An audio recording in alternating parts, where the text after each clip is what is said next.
Welcome back to Rock Island Line. I'm your host, Annika O'Melia, and today I'm talking to Matthew Claude. Matthew grew up in Rock Island, attending Dankman Elementary School and Washington Junior High and Rock Island High School before going to Blackhawk College and Western Illinois to earn his teaching degree. He took his first position teaching elementary school in Rock Island the same year that we all went to e-learning. Matthew and I talk about his experience with the Rock Island Public Schools, living in Rock Island, and what it means to think about and be involved in politics and policy. I hope you enjoy our conversation. And here is Matthew Claude. So I'm here today with Matthew Claude, and I'm so excited to get to know you. We've never met before, we've never had an interaction before, but you've been listening to the podcast and lived in Rock Island most of your life and Yes. been in education and worked with kids. And so I'm really excited to get to know you today and just see where this conversation takes us. All right. Thanks for having me. Yeah, I've lived in Rock Island my whole life. I just turned 30 this year. So what elementary school did you go to? I went to Dankman. I grew up on 38th Street in Rock Island. I went to Dankman my whole life, and then my whole life, but through 6th grade. And then in 6th grade, my parents moved to Southwest Rock Island over in that Milan area. So then I went to Thomas Jefferson for a little bit, ended up moving back to Dankman to finish off the school year. But then I went to Washington Junior High, Rock Island High School, graduated in 2013. I went to Blackhawk for 2 years, and then Western in Macomb. I lived in Macomb for a year and a half, and I was actually roommates with my best friend since 1st grade, my friend Aaron. So we went to college together too. But then I ended up changing major because I was going to be a high school English teacher, decided I wasn't quite ready to do that. And so then I moved back to the Quad City WIU campus, moved back home, finished off there. And I actually had to go back to Blackhawk again to redo like some gen eds that I didn't have to take before. So it's just a whole bunch of more classes I had to take, and then I actually took a class with my now wife, and we met working at the after-school programs and summer camps around the Quad Cities. So what was it like for you growing up in Rock Island? How would you describe your childhood if you were writing a novel about it? Or... Sure. I've actually thought about this several times. I've had the idea of like kind of writing out like my own like autobiography or whatever, and like separating my life into like episodes or like chapters and stuff. But like growing up, I didn't have a ton of friends growing up, but like I did have like a close, like 2 or 3 like really close friends that I hung out with a lot. And so across from 38th Street, there's like there's like trees, and then if you go past the trees, there's Hodge Park. Yeah. Hodge Park's like right there. And so me and my friends used to just go across to Hodge Park all the time and just hang out at Hodge Park. And then Lincoln Park's just down 38th Street too. So there's a lot of parks in Rock Island. We do have I've a lot realized of parks. over the years. Every now and then we'd make our way down to what's that one? Longview Park, but not very often because it's a bit of a trek. What ages? Like that I was going to the parks. Yeah, just all through elementary school. A little bit in junior high, but not so much. As we got older, we were more playing video games. But it kind of came indoors. Yeah. But you remember growing up wandering a little bit, it sounds like. Wandering around. Yeah. We mostly Hodge Park. If we went to Lincoln Park, my parents would take us just because it's down the street and there's cars and traffic and stuff. So they just want us to be careful. But yeah, playing at the parks was huge. And like, even just like our backyards, but like also... like we were all playing like Pokemon and Mario Kart, you know. So we played video games too. But running around outside was a lot. And I'm trying to remember because the iPhone came out maybe in 2013 or what year? The first one in 2007. 2007. Mm-hmm. But I don't know around that time, 2013, is that when they started to get more sophisticated? Or? I remember having like an iPod Touch like when I was in high school. And those things are they're only like 4 inches long. Like I didn't realize how small they were compared to what phones are now. But yeah, I didn't have a smartphone until like I don't remember if I had one I must have had one like by senior year of high school, I feel like. I can't really remember either, but I feel like I didn't really have like an iPhone Would it have been like 2010 or 2011? Something like that. I never had an iPhone, but I had a flip phone. When I was in 6th grade, my parents got me a flip phone because I started walking home, and they just want me to call them when I got home. And that's pretty much all I used it for. So you still had a childhood that was pretty free of technology. Yes, yeah. You could have played video games at home, but it wasn't like you and your friends were outside playing Pokemon on your phone. No. Because Pokemon Go wasn't until like 2016. Yeah. And I was 21 already at that point. So you grew up in Rock Island, still unplugged in some ways when you were out at the parks and in nature. You were equipped with your imagination and your friendship, and that was... And I was, because I was born in 1995, so I'm like on the tail end of the millennial generation. But I think, to me, like one thing that separates a big thing that separates Gen Z from millennial is like, to me, like when I go on the internet, like I feel like I'm still going on to something, you know, whereas younger kids, they're just in it. Like they were born, the internet is just part of the world, like by default. Yeah. But to me, it's still separate. Like, you know what I mean? Because like these kids, like they'll go hang out at the park and they're just on their phones, just on TikTok or like Instagram, or they're just constantly plugged in. So you know, and they don't know any different. Yeah, you have this unplugged experience, and you're out hanging out at parks and creating friendships. And how did you start to think that working with kids, being in education, what age were you when you started to think that would be a fun way to spend life? I specifically remember in high school talking to one of my teachers about like what we wanted to be when we grow up. And I mentioned wanting to be a teacher. And I thought it was so odd that this teacher, his response was, "Oh, you can do better than that." The teacher? Yeah, that's what the teacher said. And I was like, what do you mean? You're a teacher. But I think he just meant like money, or like that's how he was thinking about it. But I was like, I didn't really think about that at all. I never thought about what a teacher's salary was, or it never crossed my mind. I always loved school. I always loved school growing up. I always loved like reading and writing and doing math and learning science. Like it was, I didn't know, like I had mentioned like having ADHD before, but I didn't know, I wasn't diagnosed when I was a kid. So like I only found out about this like a couple of years ago, like what all the symptoms were and like how it's affected my life without me really realizing it. But like learning was like my hyper focus. Yes. Like I loved learning new things. That can be an interesting phenomenon for people with ADHD if they did well in school, because it used to be linked with not doing well in school. Yeah. And so, but if kids are really interested in content or interested in what they're learning, they can kind of look like they don't have ADHD. It might come out in other ways, you know, fidgeting or poking their neighbors, or kind of getting really interested in projects but having trouble doing the final step of them, or but you were captivated by education and learning. And if I didn't have my parents at home to like make sure I got all my homework done, like I always forgot about my homework. I would just come home, throw my backpack down, and then go play video games. And then my mom would come home at like 5:00 and she'd be like, "Matthew, do you have any homework?" And I'm like, "No." And she's like, "Get your backpack out." "Oh, yeah, I forgot about," or whatever. "Oh, yeah, by the way, I have this project due tomorrow." And she's like, "What do you mean?" Yeah. Like, how long have you had that? 2 weeks. So keeping yourself organized. Yeah. And has having always a been a struggle. to be, yeah. Yeah. I took one of those like Big 5 personality tests, and it gave me like 8th percentile in like conscientiousness and like organization and stuff like that. So I was like, oh, that seems bad, but it's just what it is, you know. You got to learn the skills. I feel like ADHD also comes with so many gifts.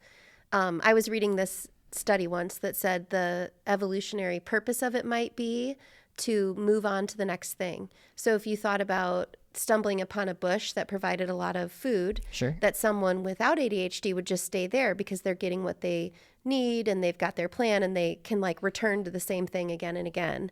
And that maybe people with ADHD were like, yeah, I mean, this bush is giving me everything I need, but I'm going to move on. I'm going to go check out what's over there beyond the horizon.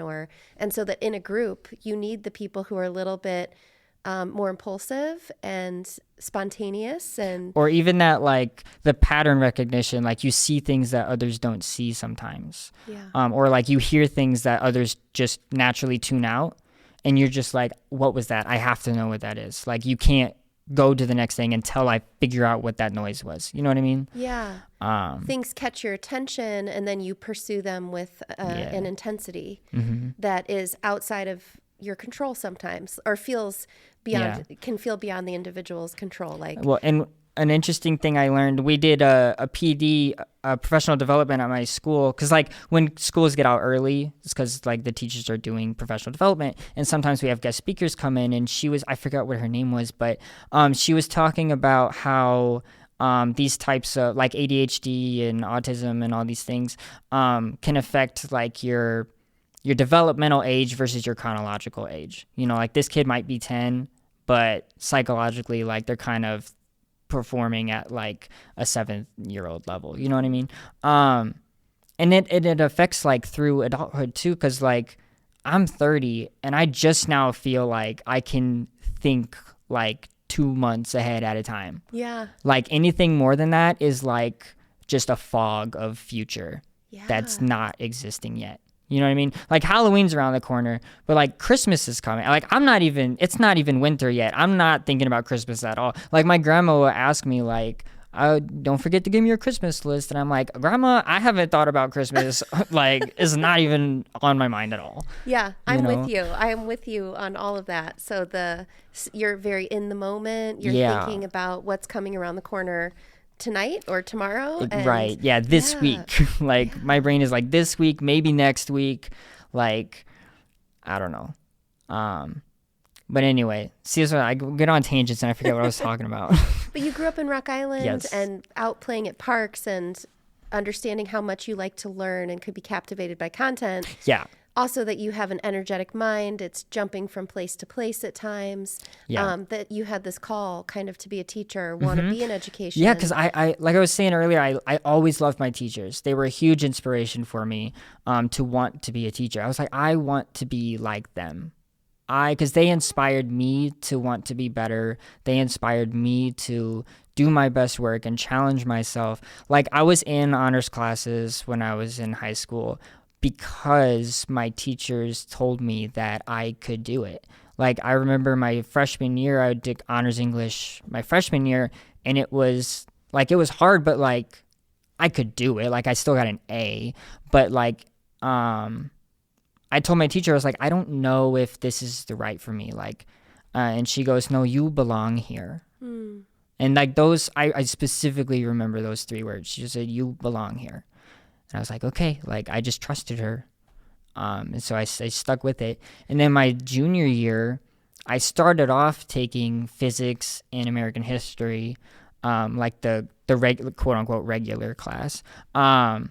But then halfway, like the semester end came, and like I had over 100% in both classes because like I did extra credit, and I just felt like it wasn't challenging at all. So I asked my teachers if I could take the AP the second semester, and so then I had to like.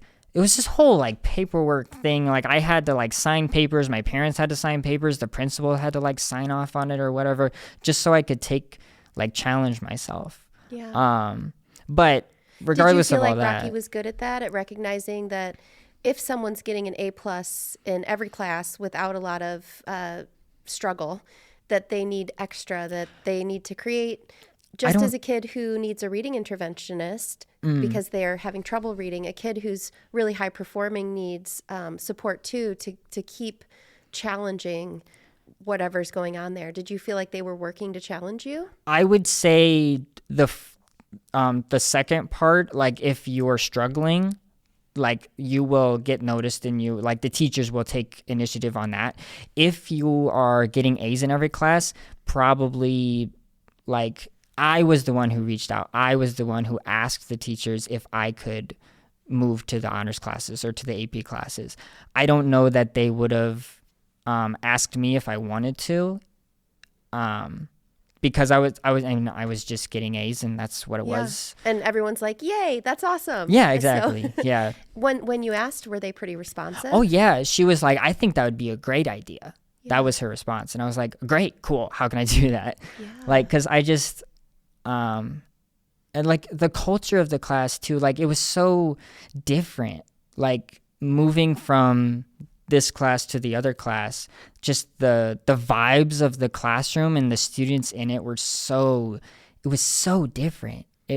I remember just feeling like a different world of students. In terms of the way so like my nephew went to Exeter, which is the really fancy high school in America where really, really smart kids go. Sure. And, you know, I asked him like, well, what are your classes like? And it's just the students in a classroom solving problems. Yeah. So it even seemed, I mean, we didn't go into every detail of it, Sure.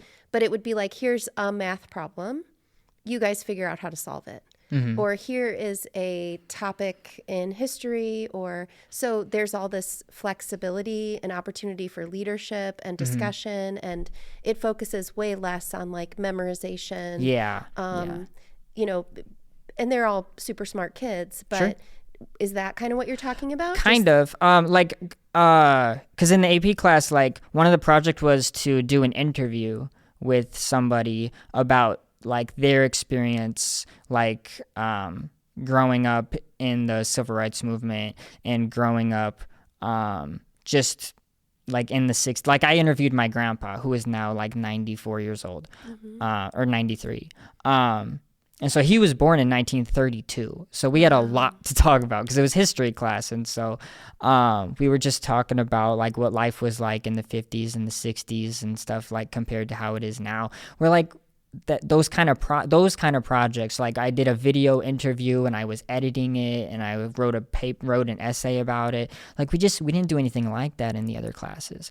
I don't know if like, you know, it's not like they're not capable. You just got to give them a chance, you know? So, and that's, I mean, so you went through the Rock Island schools. Yeah. You were able to challenge yourself. You got really good grades. You've completed college. And now you're living back in Rock Island in our community, and you taught at the academy for 5 years. Yes, I taught at Rock Island Academy from 2020 to 2024. Ooh, right in the my pandemic. first year was 2020. Yeah. That was crazy. It's like my first day on the job. It's like I went to the school. I got to the school at probably like 7:30 in the morning. Class don't start till 8:30. But I was just like excited. It was like my first job. I'm like, I don't want to be late. Like I just wanted to, and I wanted the kids to feel like it was a classroom. You know what I mean? Like even though the classroom's on the screen, at least it looks like a classroom and not like my living room or my kitchen or whatever, you know? I wanted them to feel like they were at school kind of. So you're a first-time teacher. Yeah. Teaching your first class during Virtually. the pandemic on a screen. What grade are you teaching? 6th grade. 6th grade. Yeah. And what was the makeup of the class? Because the academy is a pretty interesting school. Can you tell us a little bit about the academy? Oh yeah. So right now the academy has almost 600 kids if they haven't hit it yet. They were at 550 last year when I was there, and 200 of them are EL, English learners, come from like multilingual or bilingual families. And not always, because like they're monolingual, they just speak Swahili, but now they're learning English, right? So they're becoming multilingual. But 200 EL kids and 100 of them were Swahili speakers. So hugely diverse at that school. Something like at least 12 different languages, 12 or 14 or something different languages, probably more, because like when you sign up a kid and it asks for their language, it's just a drop down box. And so their language might not actually be there because it's like a smaller dialect of whatever, Swahili, Kirundi, or I don't know all of the names, but there's so many that it might not even be on there. But like a lot of students from the Middle East, like Dari and Pashto. Then we had kids who spoke Spanish, some French, trying to think, Karen, like Eastern Asian island, Pacific Asian Islanders. Karen was huge over there. So yeah. And at the academy, anyone from the city of Rock Island can self-enroll or self-select into that school. Isn't that what it makes it kind of unique? No, I think you might be thinking of the Center for Math and Science. Oh, that's right. The Center for Math and Science, anyone can go to. And you could, whatever school you're in the district, do you apply to it? I think so. I know that's how it started. And did it used to be called something else? Yes, it used to be Hawthorne Irving. That's right. And then it was separated into two different schools, the primary academy and the intermediate academy. Okay. And then it became the Rock Island Academy with K through 6. Yeah. See, I just think of it as what it was called when I was little.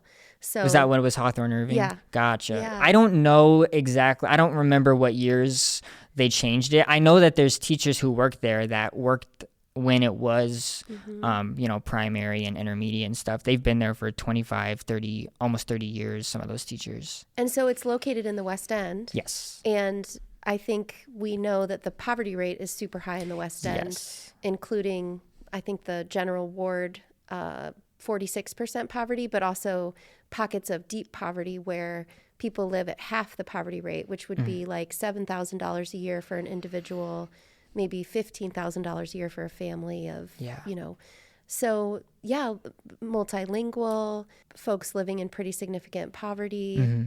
And you drop in there as a first-year teacher teaching through a computer screen. Yeah. It's like how do you get kids to care about science when through a computer, no less, when that's their reality, you know what I mean? Yeah. It's like, how do you, when that's what you're dealing with, and then you have to go to school and learn how to multiply fractions, you know what I mean? So what was that like? You show up and you start teaching, and what's that like for you? I mean, I tried to make it interesting. I tried to make it entertaining. I had them for like an hour at a time because I just taught science. We were departmentalized. So I taught science, a different teacher taught math, and a different teacher taught ELA, English Language Arts.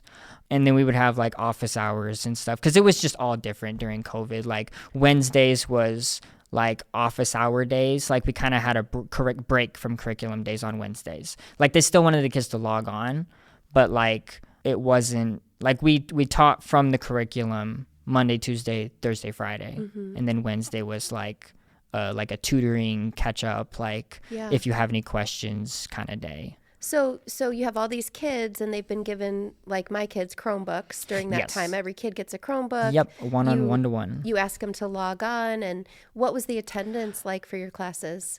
Not great. But I would say like 75% of them did show up most days. And I had them first thing in the morning. I feel like as the day went on, less and less kids would stay on. Like they'd get on first thing in the morning, they'd stay on for my class, maybe they'd stay on for the next class, and then they'd get tired of it and just close the Chromebook. Yeah, and that's hard to be a little kid. You're in 6th grade or 3rd grade and to just sit there all day. I can't imagine what it was like to teach like kindergarten or 1st grade during that. Yeah. For a whole school year. My husband and I were lucky enough that we had jobs where we could keep working. So I did telehealth counseling, and he did his job. He still went into work because he was alone in his office. And my mom really oversaw my kids all doing e-learning that whole year. So she fell in love with all the teachers because, the kids would log on in the morning and she'd hear like I won't say their names, but the teacher from Eugene Field, and just be like, oh, she was so wonderful. The way she had such a positive, it was like a sunny spot in the day to connect with your teacher. And but it was also just having kids sit there and try to engage through a screen for a long 7 hours a day or 6 hours a day. And luckily, we still had like PE class and music class. And so like we'd try to get them up and running. We'd try to get them, doing jumping jacks or whatever. Like we'd put on like some interactive video that they could follow along with. How was it to try to be teaching content and pay attention to the little squares to see like which kid is zoned out, which kid isn't getting this? That was hard. We did it where like we would have all the 6th grade log into science at the same time, and then all the 6th grade did math at the same time, and all the 6th. So it's like I didn't do like 3 class periods or whatever. Like I taught science like once, and then like later I had office hours and stuff. So how many kids would you have logged in at a time? Like 45 to 65. Wow. And so like we would do a lot of chat interactions. We did like I would start every day with like a 5-minute just like fun game, like where I would have like a deck of cards and I would just hold them. We'd play like high or low. Like I'd hold up a card. Do you think the next card's gonna be higher or lower? Just for fun, just to start off the day, get them logged in, make them want to like draw them in. And then I would transition to like whatever topics we were learning. And I felt that teaching science, sixth grade science, our curriculum was so fun and engaging to me because I just thought it was awesome. I thought I was learning so much just being the teacher. I was learning about stuff that I didn't know about.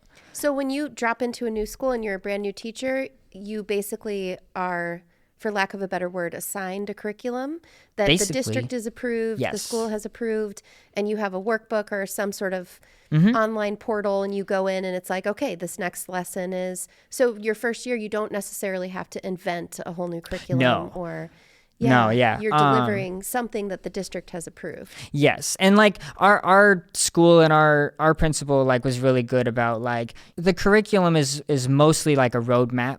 You know, it's like use this to keep you on track. Like this is the kind of, these are the standards that we want to go through, and this is the way that we should go through these standards, because that way we're not jumping all around. Like, because the idea is that like researchers made this curriculum for a certain reason in a certain order.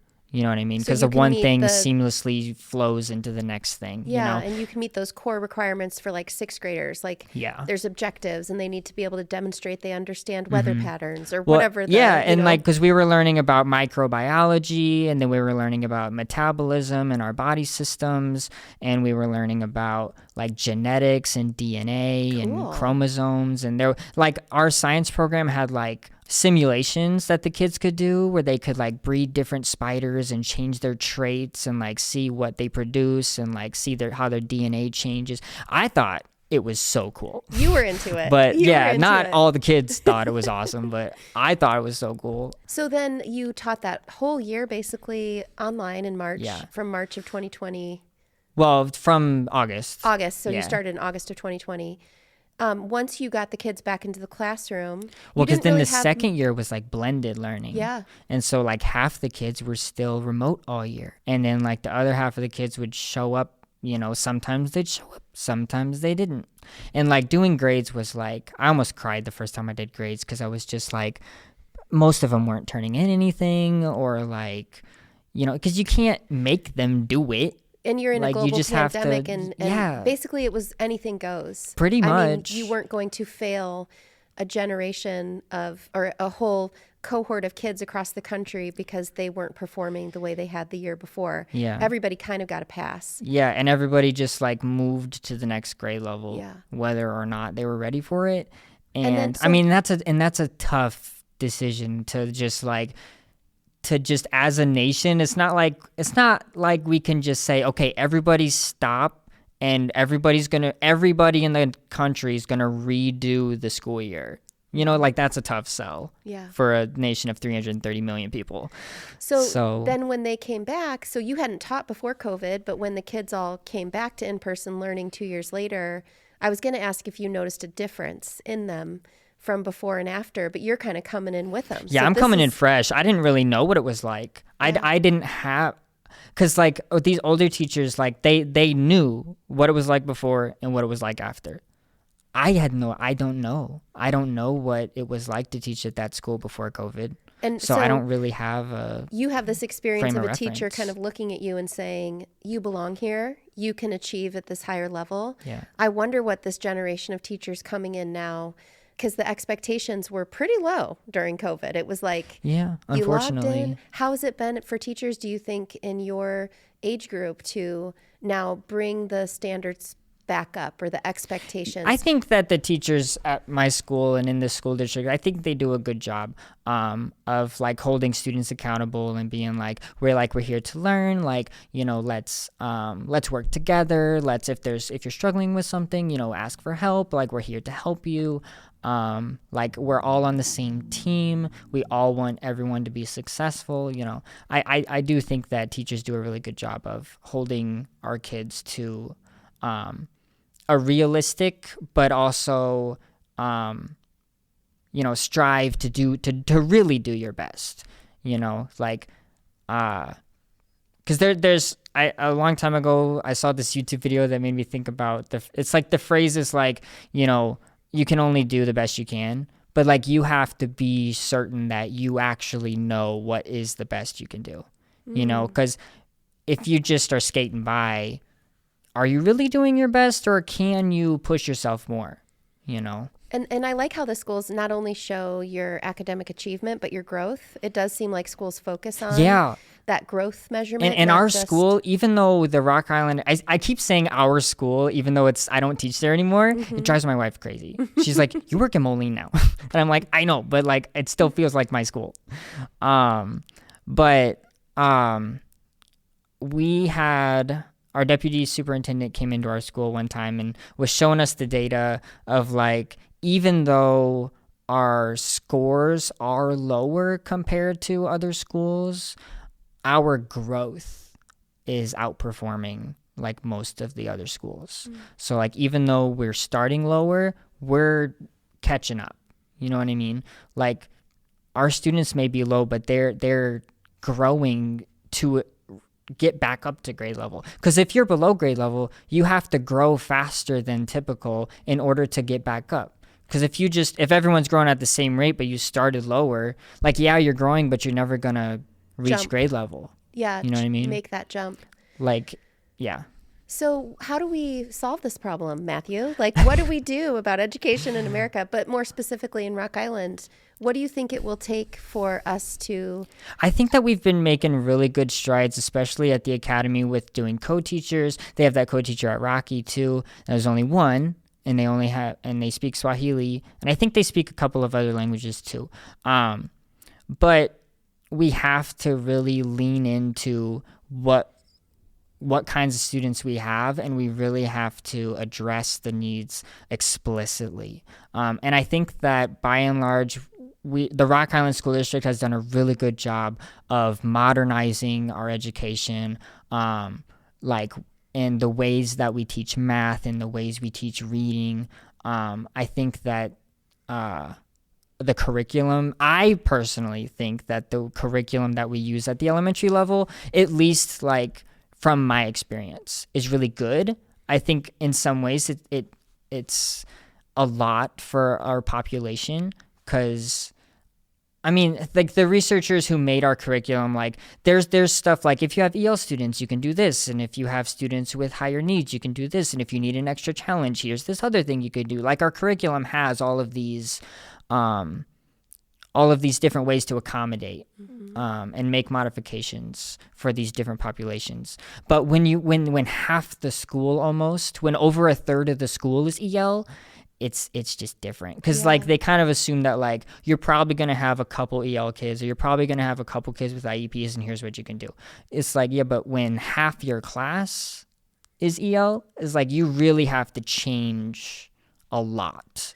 What is the thinking around, I was just reading something about how some of the schools in the South are actually doing some things differently now that are working. But I think one of the components that they did is they are holding kids back. So they're kind of trying to look at schooling less about this chronological age and more about where you are. Yeah. So meeting kids where they are and really respecting that, and trying to not be so strict about the boundaries with age. And then I also read this other thing that a lot of parents in affluent school districts are holding boys back, because the research shows if you have an older boy, they do better. And so it started this movement to say that, like, maybe even schooling and expectations for boys with the way that they develop and what works best for them, that they actually do better if they're older in the class or older compared to girls, because girls are doing so much better academically and, you know, maybe are better at like some of that organizational stuff. So there's all this stuff going on in school about how kids are performing. And what do you think about the idea of, and now your role as an interventionist working specifically around reading skills or math skills, what do you think about, you know, really honoring where kids are and keeping them with a group of other students who are where they are despite age? Oh yeah, I think when you say holding kids back, do you mean like enrolling them in school later? Well, that's like what a lot of... the part of it? Yes, that's a part of it, is maybe they go to kindergarten for 2 years. I think in these wealthier places, they're calling it like red shirting. But they're, even for little kids, they're saying, I'm going to keep my boy in kindergarten or in preschool for another year to give them more time to mature. I think that we rush education. in this country. I think that we expect so much of a 6-year-old and a 7-year-old that they don't necessarily need to be as proficient in all of these skills at that young of an age. You know what I mean? Like, by the end of 2nd grade, we stop teaching. Basically, not completely stop, because we do review, but like basically by the time they start 3rd grade, they've stopped learning like phonics skills, because now it's learning, it's comprehension, it's main idea detail, it's author's purpose, it's book summaries and book reports and stuff like that, But I think we still need to make sure that we have those fundamentals there, like adding and subtracting. When they get to 3rd grade, it's multiplication and division, and like, yeah, they still there's still addition and subtraction like incorporated, but mostly like the new skill is multiplying and then dividing and all this stuff. But we still have to hit those fundamentals, or they're gonna forget, or they're not gonna truly learn it. Like they memorized it or whatever in that grade, and then they did the test, and then they passed it, and now they're in 3rd grade and they never do it again. And so like the learning doesn't stick. Yeah. And so like being an interventionist, like I have 5th graders who can barely like do like 2-digit plus 2-digit addition, or 3-digit plus 3-digit, because they like don't 12 plus 13. Maybe not quite that simple, or but 37 plus 58. Yeah, or like if it has regrouping, you know what I mean? Like, yeah, like 37 plus 58, and then they do 7 plus 8, and they're like, okay, wait, now what do I do? Because they're in 5th grade, they haven't had to do that in a long time, because it's mostly, by the time they're in 5th grade, it's like decimals and multiplying decimals and exponents, and but I think that it's a hard balance, because we talk about expectation. We just talked about expectations, but at the same time, I think sometimes we expect them to master too much at once. It's like we need to be patient with our kids. And I think, because my favorite year that I ever taught was when I taught 2nd grade. So I taught 6th grade for 3 years, then I taught 2nd grade, and then I taught 1st grade. And then I left. But when I taught 2nd grade, that's when we do like subtraction across the hundreds place, tens place, and ones place, and we never line up the numbers vertically. That doesn't happen until the end of 2nd grade. So like all of kindergarten, all of 1st grade, and almost all of 2nd grade, we're always seeing the equations written horizontally. And we don't line up the stuff until the end of 2nd grade is when we learn like standard algorithm. Yeah. Because like how I learned to do it when exactly. I was little. And me too. Like that's how I learned it when I was a kid. It was like everything was vertical. But nowadays, I find a lot of teachers have a hard time switching from the way they were taught and like shifting to a new way of teaching, because it's very easy to just be like, well, this is how I learned it, and it made sense to me, and it seemed to make sense to my classmates and stuff when I was a kid, so like it's easy to just start there, even when the curriculum is like, it doesn't say to do that yet. And they just like jump ahead. It's like they don't need to know how to me, they don't need to know how to do that until the end of the school year. They're not expected to master this standard until the end of by the end of 2nd grade, they will have mastered the standard. Yeah. It's like we don't need to rush into it 1st quarter, 2nd quarter. Like let them take their time. So that patience with the base layer of knowledge and really being patient with it. Yeah. And I'm kind of now, my 4th kid, my 3rd and 4th are in 3rd grade. Oh, okay. I feel like I'm finally understanding new math a little bit. Oh, sure. And so if we like... Dude, I could talk about that all day. Yeah, if we do math problems in the car, because my kids will be like, quiz me on math problems. Sure. Because we're nerds in our family. Sure, So yeah. I kind of have found myself doing math the way that they do. And I love it. It is good because you clump things together by groups and then you do the smaller math problems at the end. Yeah. And like instead there's of pattern recognition. and Make 10, and then you have like math is numbers are its own language. Yeah. You know, and you have to learn how it works. Because like when I was a kid, like you know, like we learn how to count and stuff, and like just for example, like the number 12. It's like when I was a kid, it was just like that's a 12. Right. A 12 is a 12. Now it's it's like a 10 no, and a 2. it's a 10 with a 2, and it's 1 10. That's why we write a 1, and then it's 2 more. Right. So it's, you know, and so like the language of place value. I found from my own experience, like when I was little, I had this little light up board that had the digits across the top and down the side. So you could push a 7 and an 8, and you'd push the thing in the middle, and it would be a 56. Oh, sure. And so it was all memorization. Yeah. I mean, everything was memorizing. Yes. And if you can, up until the point you can memorize it, that works great. But I can see how my kids are building this foundation where they can do these like more difficult problems in their heads that I would need to do with a piece of paper and my pencil and carry the one. And, you know, I was limited. And now that I've started doing their math when we do things, I'm like, oh, I can do these more complex or problems. like we teach them skills like when you subtract 9, it's really just take away 10 and put 1 back. Yeah. You know, or it's same thing like subtracting 99 or 98. Take away 100 and put 2 back. That's so much faster to do in your head. Because like when I was a kid, it was like, this is how you do math. You line up the numbers, then you do this, and then you cross this out, and you add 10 on and take 1 away. And I'm just, when I was a kid, I remember being in 2nd grade really struggling to learn subtraction. I did not get it. Yeah. I did not understand why I was crossing stuff off. I did not understand why I was, you know, adding 10 to it and then taking 1 away from the other one. I didn't get it. But like once I memorized the procedure, then like I was good at it. Or like long division, so many people just struggle with long division because it's just memorize the procedure. Yeah. But they're not actually learning what division is. I mean, I took they're not in high school, I it. took like AP calculus and I passed it, but I don't understand even what the definition of calculus is. I don't either. I took when I was in I didn't take it in high school, but my freshman year of college at Blackhawk, I took a calculus class and I barely passed that class. Like I got a C in that class. That was the first time I ever got a C like on anything.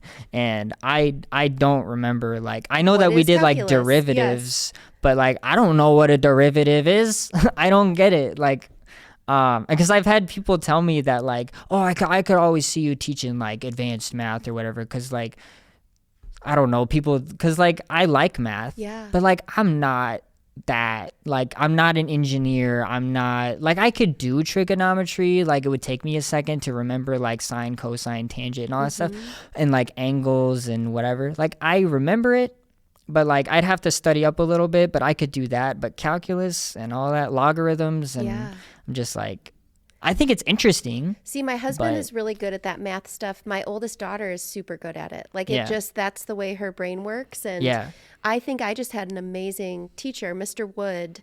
Anyone who's my age or older will remember Mr. Wood was like, well, we had great math teachers at Rocky. Just I thought so too when I was there. Math teachers. And he was so organized in the way he wrote on the board. And I understood it a bit in the moment, but it never was like, and for my life, it hasn't ended up being something that I need to understand. Yeah. But yeah, I think I hear you saying that it's foundational that kids understand these basic principles that they can build on. And sometimes in our system, if we lack patience or even these algorithms and outputs for grading schools, and you're almost penalized for saying, okay, kiddo, like you're not there yet this year, but let's do this again and get you there so that you can pass next year. But I don't feel like we really hold, in that way, I do mean hold kids back. Like have them repeat a grade. Like let's try this again. And that's hard. Is that really frowned upon to repeat a grade? From the administration? I would say nowadays, especially after like No Child Left Behind and all that stuff. And that was a long time ago, but Yeah. when was that? Like that was the Bush administration. Yeah, was that in the 2000s? Yeah, like 2003 or something Yeah. like that. But then Obama did like Every Student Succeeds Act or something like that. I don't exactly know all the logistics of what the policies entailed, but like after No Child Left Behind, and then we started doing standardized tests, and like at that time, like schools' funding was tied to Right. their performance on the test. Where if you did really well, you got more money, and if you did not, then you didn't get more money. And in that way, it's like, isn't it so obvious to see that you're just punishing the schools that need the most help? It's like it should be the opposite.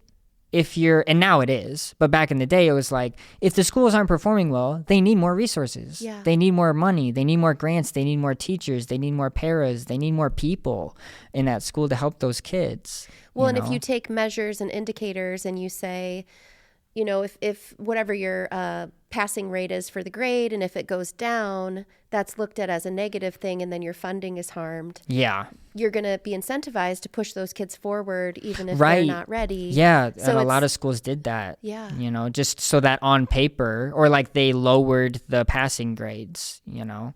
Do you think that's why the current administration is pushing to kind of defund and decentralize, or what is going? I don't know if you follow that. Oh, but you mean when you said administration, I was like, oh, you mean presidential administration? yes, this Yeah. kind of move to kind of.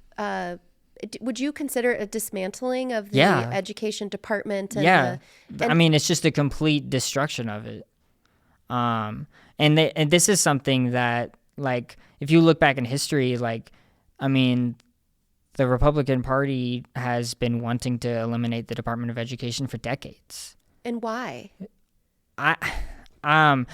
So if you look back in history, historically speaking, the people in power, whether it's kings or monarchies or emperors or whatever, people in power did not want their populations to be educated, because if people are educated, if they know their history, if they can read and write, then they might overthrow you, right? So you don't want the population to be educated, to learn about the real history of their nation, right? That's why, you know, they don't believe in these people in our administration, like, they don't believe in critical race theory. They don't believe that kids should be learning that slavery was bad. Like, there's people who genuinely, like, try to tell kids, like, well, actually, like, this, like, here are all the reasons that slavery was good for the black population. And it's like, really? Like, don't be stupid. Like, come on. But yeah, and I just... So in your mind, there's some incentive to decentralize education or to dismantle it because Yes. you won't have an educated population. Yeah, who can rise up against you and take away your power. I think there's a lot to that. That people don't really think about, or if they do think about it, some people are like, well, that's like movie stuff. It's like, yeah, but what are movies based off of? Like, this is real. Like, this is, historically speaking, this is what happens. And there is, I think it can be difficult because it's such a complicated issue. Like, you could say, well, my local elementary school is underperforming. Yeah. Or I don't like it. I don't want my kid to go there. So I want school choice. Right. So this idea of having a voucher where you could just go to any school. So this is what they're doing across the river in Iowa, where every child has their tax dollars attached to them. So maybe it's $7,000 per kid. Mm-hmm. And if you go to your public school, that $7,000 goes to public school to provide your education. But you could also take the money with you and go start your own new school, or take it to your homeschool environment. But I know in Iowa, the problem they're running into is the private schools don't have to do all the things that the public schools have to do. So taking care of a child with autism, taking care of kids with learning disabilities, they don't have to follow the same laws. And so it kind of creates this then two-tiered system where you're going to further compound problems in a public school setting. It's almost like public health care. It's like, we have to do some of these projects all together. Yeah, I really don't believe in that, like the voucher system, school choice. I really don't believe, I think, just for me personally, I just believe all schools should be a public school. All schools need to be on the same page. Like, all families should have to send their kids to the same schools as all the other families. Like, you shouldn't get to send your kids to a special school just because you have more money and you want your kid to go somewhere else. Because if the rich people's kids had to go to the same school as the poor people's kids, that school is going to improve, because that rich person is going to want their kid to have a good school. So they're going to make that school better, and then that school is going to be better for everybody. You know what I mean? Rather than just all the rich families get to take all their kids and put them in their own school, and then all the families who can't afford to do that they just stuck with the crappy system that they're in. You know what I mean? Yeah, it's kind of a class segregation. Yes, yeah. And at least if you're going to take your kids out of the public school and send them somewhere private, at least don't make the taxpayer pay for it. Right, exactly. Like, you're taking public money and putting it into a private thing, and like that's completely wrong. But what recourse do kids have, do students have, if they're like, my school isn't cutting it for me? I need more, I need better, or, in our system, is there some sort of like grading, or can a school get in trouble and then more eyeballs are on it, more resources, more? Depending on how closely the teachers and the principals and the school administrations adhere to policies. So, for example, there's a law in Illinois that if a school has 20 or more kids who speak the same language, there needs to be a teacher at that school who speaks that language. And most schools don't abide by that policy, either because they can't or because they haven't really tried that hard. Like, the Rock Island School District, Rock Island Academy specifically, has been like this for years. And they just now got those co-teachers, which is amazing. They have one for kindergarten, first grade, one for second and third grade, and one for fourth and fifth grade. And as far as I understand from the teachers that I go to college with, it's amazing. They love it. The kids love it. It's fantastic for those kids. And so in that way, I think that's how you address it. Like, these kids need more attention in this certain area, and you have to funnel funding and grants to those schools to get the resources that they need. Like, it's all like politics and policy. It's like the state government and the federal government, like, the federal government needs to give a portion of its budget to the states. Then the state has to give that money to different cities and different local economies and local school districts and stuff. And then the school districts need to use those funds to get the resources that they need so that these kids don't feel left behind, so that these kids have stuff. And things like the arts, extracurricular activities, sports and clubs, like, to get kids involved, and have them just be engaged with their community and their schools and their friends, have stuff for them to do. I mean, when I was growing up, I think our top 10 at Rocky, I think most of us went to the same one or two elementary schools. Oh, yeah. So we went to Eugene Field and Dankman probably. Yeah. And do you think it's still like that, where there's quite a big discrepancy in outcomes between the different elementary schools in Rock Island? I would have to look at the data to see for sure, but I definitely understand what you're saying. I think there's a reputation in Rock Island that, like, some schools are like the smarter kids go here, or like, this school is like below the hill, like these kids go here, and there's a lot of behavior problems at that school, and there's a lot of, especially like people who don't live in Rock Island, like, they have no idea. Like, they just know, like, it's like there's the west part of Rock Island, and then there's up the hill of Rock Island. And I remember seeing, like, your episode with the mayor when he's just like, no, we are one Rock Island. There's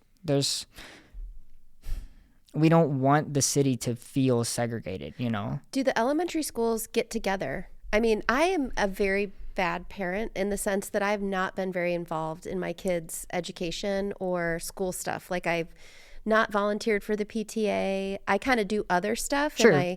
But I just wonder, is there an ambassador program between schools where the different PTAs get together, or because my PTA, I know at my school, is very organized. They do super fun events. there's just a lot of parental involvement. Yeah. Is that not the same in every school, I'm guessing? No, it's different everything's different school to school. But last year when I was there, we saw a huge influx of parent involvement because each school has like a team, like a family engagement team who sets up like after school events and like festivals or whatever. And so we did like the school fair, you know what I mean? Like in the spring or whatever, where we would have like carnival games and stuff all around the school, that kind of thing. Or like open house night at the beginning of the school year. I mean, oh my God, we had like over 400 families like come to this. And part of the reason they come is if we have food. They get a free slice of pizza or they get a free little cup of ice cream, like those little, like you can buy like a pack of 12 of them at Walmart, and so we bought like, 10, 20, like they bought like 30 of those and they were all gone. Like every single week, like we had to tell kids to like, we'll get you some more tomorrow. Like we ran out, like, I'm sorry. Like we'll write your name down and make sure you get it tomorrow. Cause they just didn't expect that many people to show up. Yeah. It kind of reminds me of the work Thurgood Brooks and Avery Pearl and Virginia Jarrett, the West End revitalization, trying to make decision-making more participatory. So getting people to show up maybe with food. Yeah. But creating systems even within the school where when people show up and make their voices heard, that there's responsiveness. Yes. And that I think what parents are often looking for, or even citizens of Rock Island, it's like results. Yeah. So whether you're a Democrat or a Republican, if I don't get any results in my life, I get disengaged from that system. Yep. And I think oftentimes more resourced people get results because whoever's listening is like, oh, I better pay attention. They have power, they have privilege, or I need to respond to whatever it is they're upset about. And, oftentimes in Rock Island, the community that has been the least heard and responded to is the community that the academy is sitting within. Yeah, they have the most needs and they have, and it's a beautiful school. I absolutely love that school so much. And I don't remember if I said this on or before we started, but like it really is like a microcosm of the whole world at that school. And it's just beautiful. It's a beautiful place to be. And I was so torn, like when I made the decision to leave.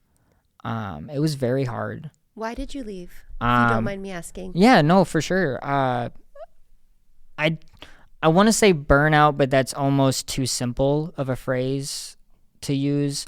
But just everything that's going. So me and my wife we just got our foster care license. Wow. So we were applying for foster care, and we started that process back in January. So we knew that was coming up. And we're both teachers. She's a teacher in Moline. She teaches 3rd grade, and it's exhausting. Being a teacher is the most mentally draining and exhausting thing I've ever done in my life.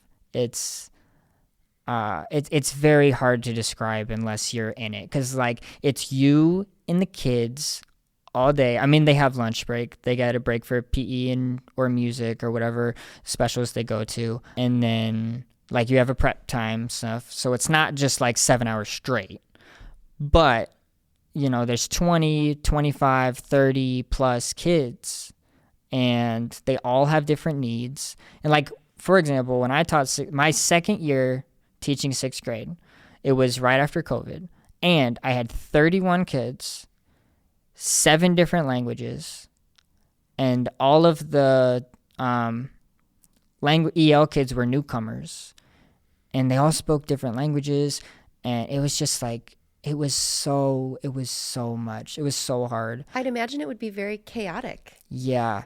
I tried my best to lean into their energy, because like in every class is different. I had 3 sections. I would have like each section for like an hour and a half. And then most of the time when you do stuff like that, it's like it gets easier and easier as the day goes on, because you've taught this lesson like 3 times in a row. So like now I'm getting good at it. But one class was very, very rowdy and very, very chatty. Another class, I could hardly get a word out of them. Like they just sat there quiet the whole time. They're just like pulling teeth to get them to participate, to say anything. That's harder for me in therapy. If I have talkative clients who Yeah. at least have something in there, it's a little easier. And people who are very quiet, sometimes that's a challenge for me because, I like the energy. Yes. And I have colleagues who like the quiet. So it's, yeah. And it's hard when you have a kid who clearly likes quiet and they're just surrounded by kids who are so loud. And it's just like, as the teacher, I'm just like, guys, I appreciate the enthusiasm, but you gotta chill out for a second. Like, we got work to do. Or like, we have a program called Go Guardian to watch all their Chromebooks, so I can monitor everybody's Chromebook at the same time and like close tabs and open tabs for them and block certain websites and stuff. And I was just always on that because they like, if I had to, I would have them do independent work while I'm doing a small group, and we do rotations. And so like I had to keep it open because I could not trust half the class to actually do their work. Or like, I would have these 7 kids are on this math program on the computer, and then these 7 kids are doing independent work, and then these 7 kids are with me, And so I would constantly just be like, I would be getting so distracted. But like, I'm trying to work with this group of even like 3 or 4 kids right in front of me. And then I look up and there's like 3 kids over there just like wandering around the room or like, trying to watch YouTube, and then I have to go block it or like, just like disrupting other kids. And I'm just like, oh my God. And like, I could not focus. Yeah. And that's when I started thinking like, man, like, do I have like is there something different like about my brain that's just not, and like my kids saw it before I did. Like my sixth graders will just tell you everything. They hold there is no filter on most 6th graders. Mm-hmm. They will just, Mr. Claude, you got ADHD. And I'm like, I don't know, like maybe. So did you go get an evaluation at their suggestion? I thought about it a lot before. Like I thought about it for months. I deliberated for so long until I finally saw like a therapist for the first time. And like, well, actually the first thing I did was talk to my family doctor, and they gave me that, like 40 question ADHD diagnosis or whatever. And I remember I scored so high on it. And I was just like, I asked the doctor, I was like, what's the typical, what would a typical person like score on this? Like 20 and then she's like, oh, probably like 5.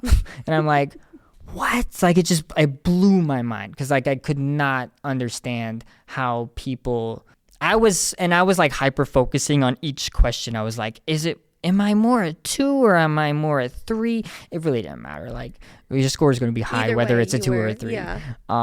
The point is that, you struggle with this all the time. As an interventionist now, you work with small groups of kids on very and it's specific. It's so much more. It's so much easier for me to stay focused. Yes. It's so much more calm, and like in a given day, I will only see like 12 different kids. In my small groups. I also do push-ins. So like I will go into a 5th grade room to help during math time for like half an hour. I'll go into a different room to help during reading time for like half an hour. But most of the time I'm pulling kids. And sometimes I'm one-on-one. Wow. And sometimes there's only 2 of them. My biggest group is I have a group of 4 first graders, but it's a challenge group. They're all like scored in like the 95th percentile or whatever on MAP. And so they're kind of bored in their math class because they already know how to make 10, they're like just flying through it. And so like they come to me 3 times a week to do like challenge work. That's such a beautiful example of having the self-awareness and humility over time to recognize where your strengths are and to notice the limitations. I mean, I've got a lot of limitations. Oh, sure. Yeah, we all do. And then to kind of situate yourself in a role that's going to really marry together the things that you are good at. You like the content. You're a teacher who's actually excited about the stuff that you get to teach. And I feel like most teachers like wouldn't be teachers if they also weren't like, if they didn't have that mindset.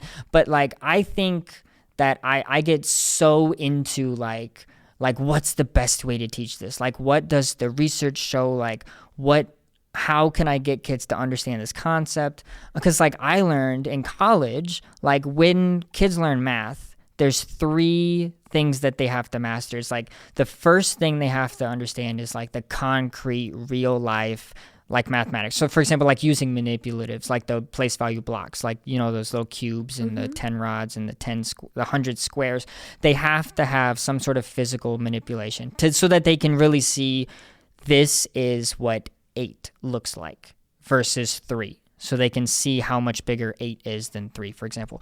But then after that, it's representational thinking where they can draw a picture of like they can draw 5 circles and know that that's 5. Or like, draw 10 circles and cross out 5 and know that that's subtraction, and then the last step is just abstract numbers. Just writing the number 8 minus the number 5 equals the number 3. Because that's completely abstract. It's just symbols on a paper.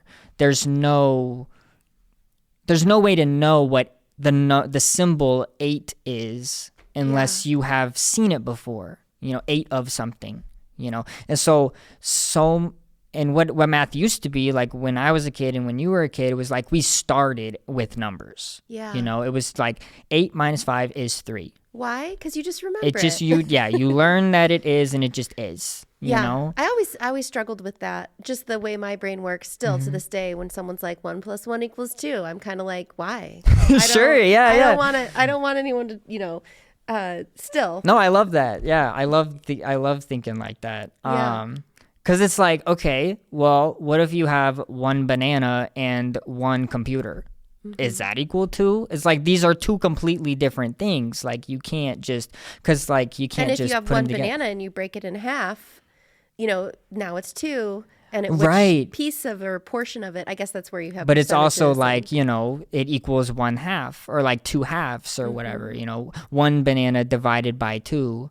Yeah. Is 1/2 a banana. But like you have 2 halves. You know what I mean? So like one funny thing I did when I taught 6th grade. I don't have a good math mind. Like I can do math, and I think I'm probably above average in math. Sure. But I always think in like questions and concepts that I can argue with and ask why. Yeah, like this spatial temporal reasoning, like the being able to imagine like shapes in your head and rearrange them and things like that. And I think I have a deep rejection when someone says like that's just the way it is. So even when I'm dealing with the city and I'm like, well, why can't we do this? And they're like, that's just not how it works. I'm like, but why? Yeah, exactly. It's probably a very irritating quality of mine. No, but like it's necessary. Yeah. You have to somebody has to ask why. Somebody has to have like a new idea. And I think that is, so when I was in school, I went and I studied, let's see, I don't even know what it was called, Human Development and Psychological Services, but I did a lot with like education. I knew I wouldn't be a teacher, but I was very fascinated in how tracking in schools kind of has this profound correlation with what people do as adults.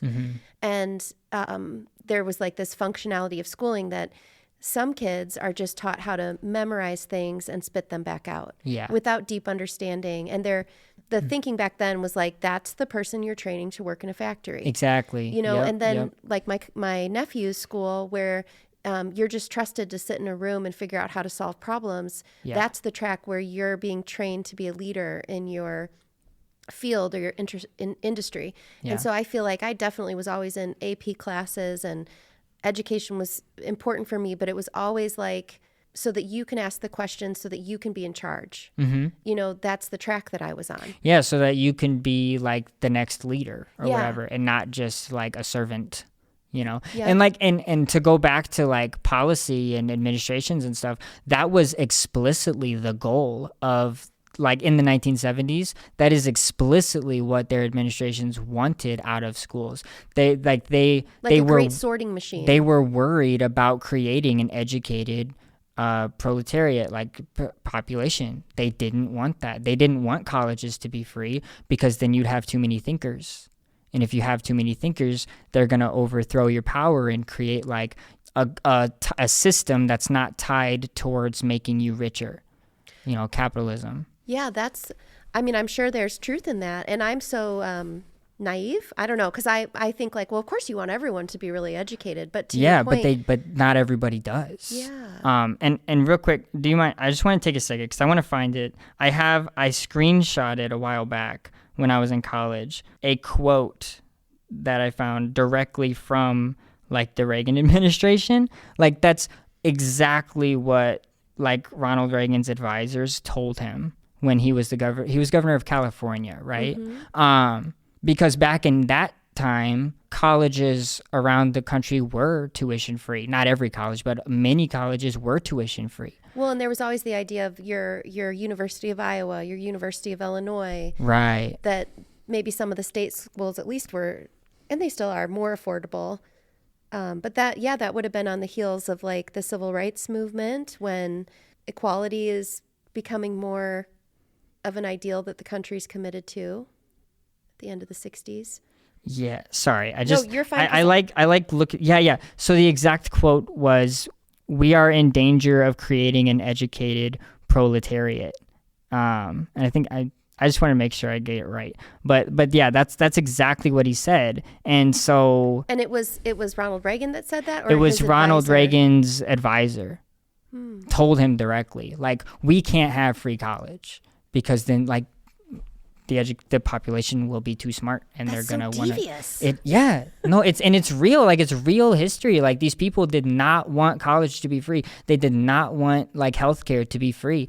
Like, I learned back in the 1940s after World War II, like where different countries in Europe, they were creating universal healthcare. We were gonna do that, but then the AMA, the American Medical Association, a private organization, they convinced the government not to go through with it. Yeah. That healthcare should be a privatized industry. And so ever since then, it's been a privatized industry, and people are suffering because of it. Like, we know this. Everybody knows that the healthcare system is so broken because it costs so much money. And to take it back to education, like, I've had so many parents of my children who, like, they hurt themselves or they sprain their ankle or whatever, and they don't go to the doctor because they don't have any health insurance, or they don't have enough money to go to get checked out or to buy a boot because they cost like $900, like $1,000. Like, my wife dislocated her knee over the summer, and the brace that she got would have been like $1,000 if she didn't have health insurance. She only had to pay $20. Wow. And it's like, these people like are suffering because they're not being taken care of, and it affects our kids at our schools with their families. They don't have families to take care of them because they can't go to the doctor, Yeah, all the different layers that when you work in a school that has a lot of higher needs, you really see all those complicated layers of food security, housing, healthcare, that those are like these fundamental things that contribute to how a kid shows up in the morning. Yeah. The first time it really hit me was, I think it was my second year teaching sixth grade. I had a kid who said that his cat died overnight. It was winter because it fell in the bathtub and froze to death. And so then I was just like, in my head, I'm like, okay, so there's standing water in the bathtub overnight during the winter. Maybe that means that like, they're trying to save water by, maybe they just get water out of the tub to fill up the toilet or whatever. I don't know what these kids are going. And it's like, and so I don't know, like, what else, like, do they have electricity? Do they have heating? It's winter time. And I'm just like, if the cat froze to death in the bathtub, then their heater doesn't work. And I'm just like, how many more of my students are living like this? That was the first time, like, it really hit me, like, what my population was, like, when they went home. And one time, I'll never forget this, and I immediately, like, tried to like, correct course, because it's something my parents used to tell me when I was a kid. A kid was like, oh my gosh, I'm starving, because, like, we hadn't gone to lunch yet. And I'm like, man, you don't even know what starving is, because that's what my parents used to tell me. And she goes, yeah, I do. And I said, you're right. I'm sorry. I should not have said that. Because I just didn't think about it. She probably does. Yeah. And I hadn't thought of that, because I'm lucky enough to have come from a family that never had to experience that. I never had to, like, suffer in that way, And I hope to never have to experience that. And nobody should have to experience that. Nobody should have to go through that to know that that's not right. Yeah.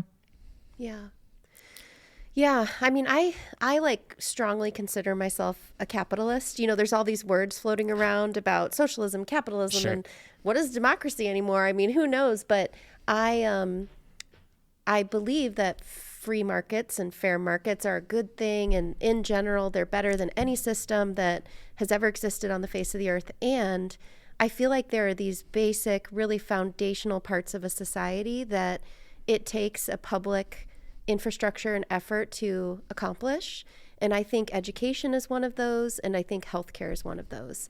That we, just because you want to have strong, supportive systems that can provide something as big as healthcare. Yeah. I mean, we spend twice what any other nation spends on healthcare for worse results. Yep.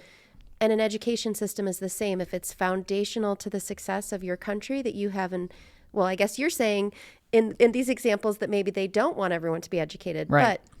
but we need an educated workforce. We need healthy, well people.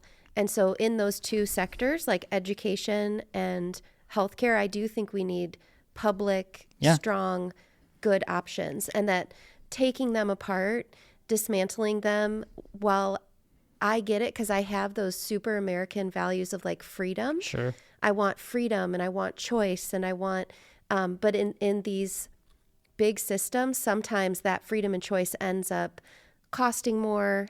The end product is actually worse. And it's harming people, and a very select few people, reap all the rewards, Like, I mean, it's monopoly.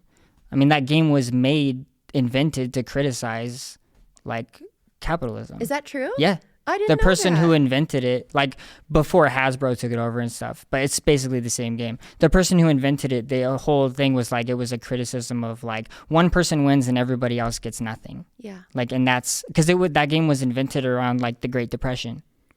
Yeah, one thing I've kind of I have these little side things that I'm interested in, and one of them is around property ownership in the downtown. Sure. So we've been fighting this thing related to homelessness and trying to figure out, how does a system or a city address the issue of homelessness, because it's an issue. Yeah. But the downtown has really struggled with keeping businesses and people in buildings down here. Mm-hmm. So we have this weird thing where it's like, well, we have people downtown, but they're not the people we want. We want Sure. these other kinds of people in these buildings. And so looking at like real estate ownership and how that, once you own a building, you can buy more buildings, and then Yeah. you can use buildings to write things off, and then you use them as collateral for more stuff. And So I have a question for you. So how do you feel about, like, city-owned, like, housing? in Like, the terms of, city, like, for example, like, a place like Century Woods, for example. Is Century Woods owned by the city? no, but No. it used to be. Okay. So, like, for example, if the city, bought Century Woods and just allowed people to live there, like, they wouldn't have to pay, like, a rent. Like, it's just property that the city owns, and you just allow people to live there. And maybe they want to move out, maybe they don't, or whatever. Like, maybe they one day have a family and they want to buy a single family home or whatever. But the whole idea of, like, decommodified housing, where, like, housing is no longer a personal, like, investment for real estate companies or whatever. Like, if these apartment complexes or whatever were owned by the city and you just let people live there. I don't know. I would have to research it more, because I know there's concepts of land banks or Yeah. land trusts where you could put the land that Century Woods sits on inside of a land bank or land trust. Mm-hmm. You'd have to have somebody manage the property, like the city could Right. manage it and Like, mow it, make sure it's taken care of, the electricity, the plumbing and Yeah. stuff. Like, if there's a problem, the city has a guy to come in and fix it, Yeah. There's some models, because I've been trying to look around, like anything I ever look into, I'm like, where's the evidence or research this has been done before?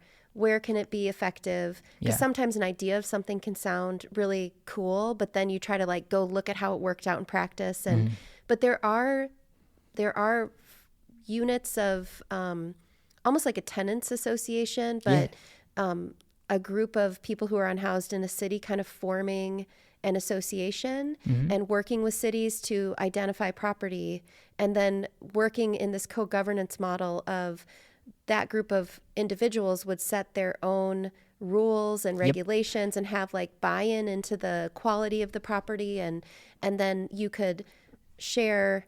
But some people, like, let's say you made something for 65 and over first. Yeah. A lot of those folks have some sort of income coming in. So maybe there's even paying $100 a month. Or You pay like what something that you can afford, Yeah.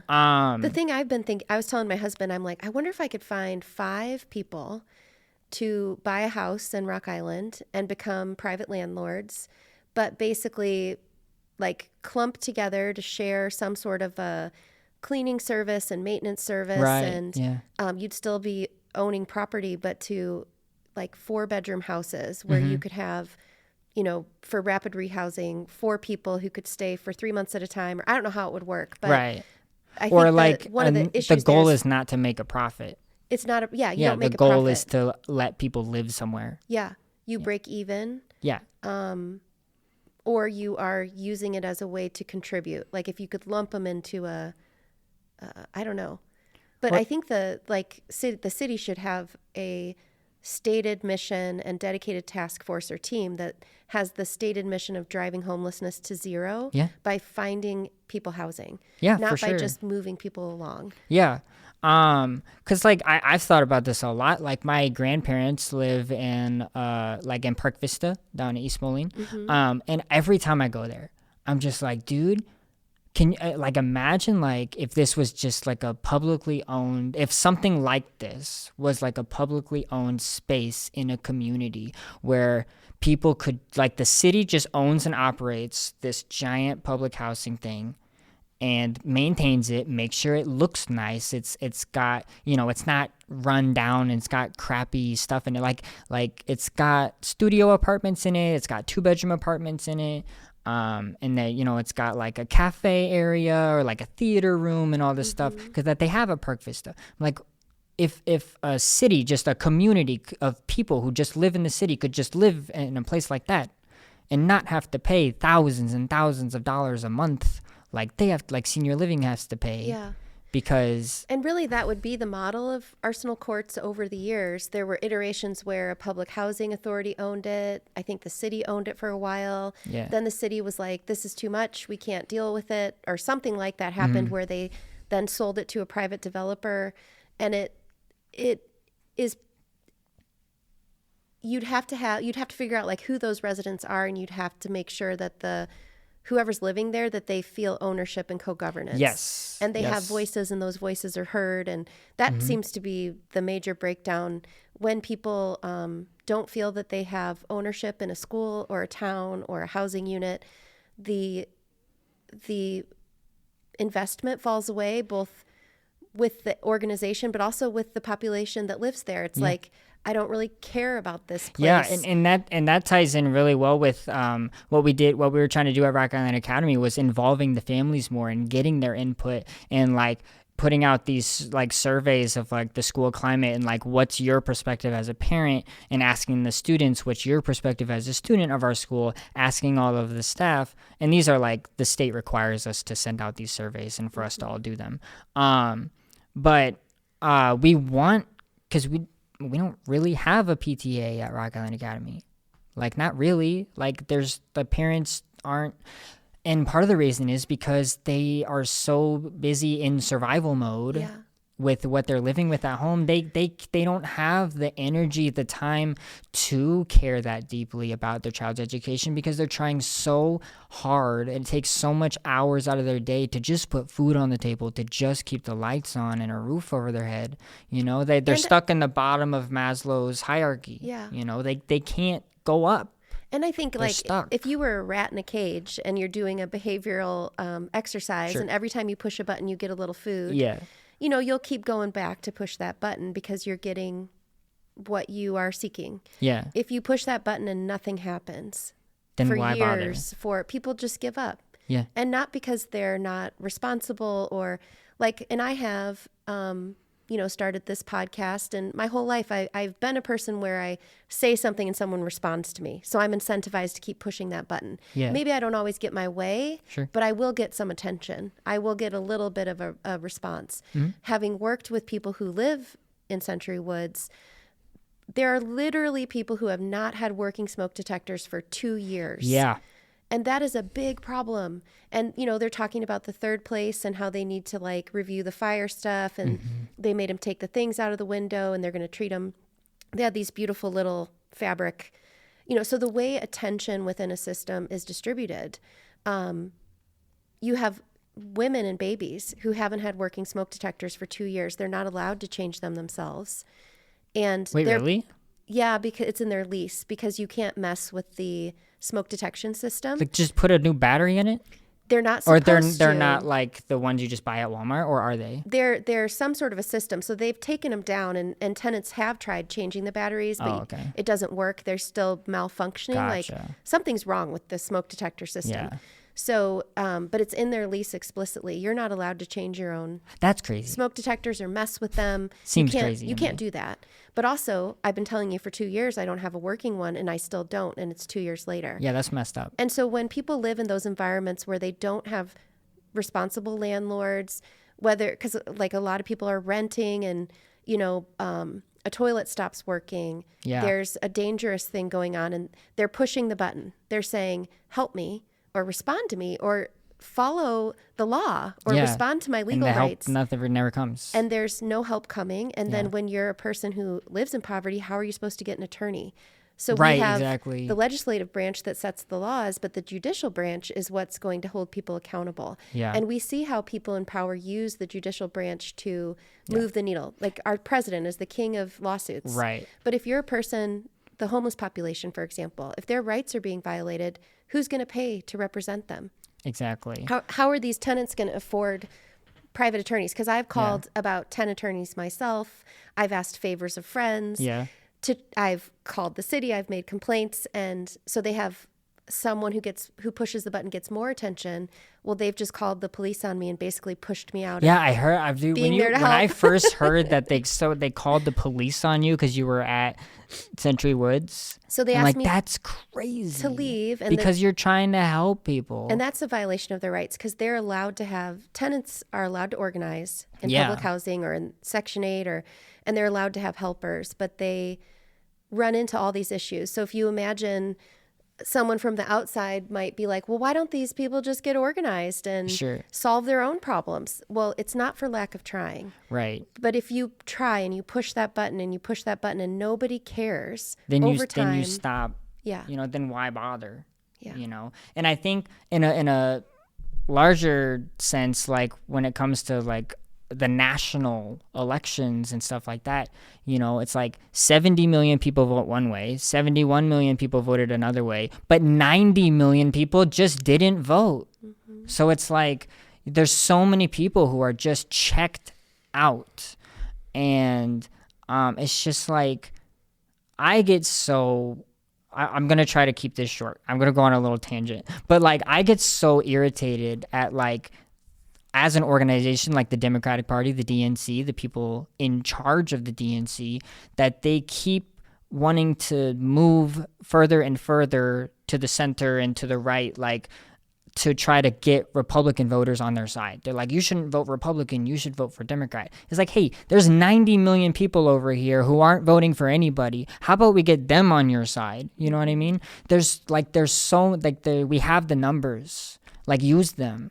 And it makes me so irritated that they're not even trying. It's like the Democrats in power, like people like Chuck Schumer and people like Cory, what's his last name? Cory Booker, and like Jeffries, Hakeem Jeffries. Yeah, like they keep wanting to capitulate to like these more Republican voters and like play the both sides game, and it's like. No, it's like they're not interested in vote. Like, why would somebody who's voted for Trump for the last 10 years, they've been a Trump supporter for the last 10 years, why would they now vote for like a moderate Democrat when the Republicans are right there? you know? Yeah. Sometimes I wonder if we need more parties. I mean, I don't know if America for sure. will ever not be just mostly Democrats and Republicans, but I think there are traditional Republicans and more middle of the road Democrats, and then you have I mean, it's a whole spectrum, this you know. whole spectrum. And I wanted to come back. I wanted to push back on you a little bit. But I think the Democrats, the reason that they've lost enthusiasm, I think it was weird. Like, I voted, actually, if I turn this sweatshirt inside out, it's a Kamala Harris sweatshirt. Sure. But the way they didn't really let somebody emerge from the party, it was just like, here's who's running. Yeah, this is our candidate. Democracy. And in I believe I got this from a YouTube video just talking about the history of like the Democratic Party and stuff. And he's like, the Democratic Party has a history of like following protocol, and like they have their own way of doing things, and like you have to cross all the T's and dot all the I's and follow the correct procedures. So this is how you do government, you know. It's like it's your turn now to be the leader. It's like Hillary Clinton had been in politics for so long. Her husband was the president. Now it's her turn. It's still hierarchy. And yeah, exactly. And like with Biden too, I mean, he had been in politics for decades. For decades he's been in politics. And so it's like, well, he's really old now and he's nearing the end of the career. Like, let's top off his resume. You know, like it's his turn now to be the guy. Where it's like there's so many other people who have all of these amazing ideas, and the DNC is just like, no. Like, even people like Bernie Sanders, who's been in politics for just as long or longer than like Joe Biden. I don't actually know. But he's an independent. But yeah, exactly. He's been an independent his whole career, basically. And he wait, what were you going to push back on me about? I want to know. Yeah. So you said I'm a capitalist. I actually don't think you are. I'm more so than... The reason I say that is because when your episode with Demetrius, you had talked about... is that getting picked up? It might be, but it's okay. It's usually little outside noises aren't too bad. Yeah, okay. There's a car alarm going off if anyone hears it. There's always a train going on at my friend's house. So on your episode with Demetrius, you guys started talking about universal basic income, basically, where you started talking about like our GDP is so ginormous. Like there's like, why can't we all like get a little dividend of it? Do you remember that? Yeah, that's my whole thing is like an American dividend, which I didn't make up that term. No, yeah. And that's basically universal basic income. Yeah, but I don't really consider it to be socialist. I think, and then the next thing I was going to say though was there was a different episode. I don't remember if you were talked about it with Dwight Ford or who it was, but you started talking about like a city-owned grocery stores, like nonprofit grocery stores. Well, I don't know if that'll work, but that's what Project Now wants to do. Have a model of that. And so like I hear you talking about universal basic income, and I hear you talking about like city-owned grocery stores, and I'm like, oh, look at you little socialist over here calling yourself a capitalist. I'm like, how could you in one sentence talk about this stuff, and then in the next sentence say, well, I'm a capitalist, you know? I think because I think socialism has failed over and over and over again. Sure. And I think it would fail again, and I don't think it can ever... I mean, everything's a spectrum. It's like the way you do... Because what I see in socialism is a level of control that I don't think the American vibe and spirit could ever adjust to. So if the city of Rock Island started to like own too many parts of my life, I wouldn't like it. And I would never want some other group of people telling me exactly how I had to live. And no. And that's not the point. Like... everything like these labels are kind of like fluid. It's kind of like it's not so important like what the label is, whether you can call something communist or socialist or fascist or capitalist or whatever, but it's like there's levels to it, right? So like I mean, we do live in like a combined capitalist and socialist. I mean, like the police force and firefighters. Like if your house is on fire, you don't have to pay a firefighter to you just that's kind of that's where I am. I'm like, yeah. There and are it's some combined. Things that are so big, but it should be, to me, it's like it should be like 2/3 social and 1/3 private. And right now, it's like almost everything's private and some things are social. To me, it should be the other way. I think most things should be socialized, like public education. Like I don't believe in private education. I really just don't. I don't really believe in homeschooling. I don't really. The research shows that it doesn't work. Like, and I think generationally, you're a little younger than me, And so I think the trend, and it'll be really neat and cool to see what the young people like Zoran Mamdani. Yeah. I think that attitude has captured people a little bit younger than me. And the beautiful thing about our democracy is that we are in a battle of ideas. Yep. And who has the best idea. And the cool thing about federalism and having different levels of representation throughout a society is we get to try ideas. I want Zoran Mamdani to try the grocery stores and see what happens. Yes. I'm not convinced it'll work. And then we can take a page out of that New York City's book. You know what I mean? Or housing. Yeah. But I think we need more nimbleness.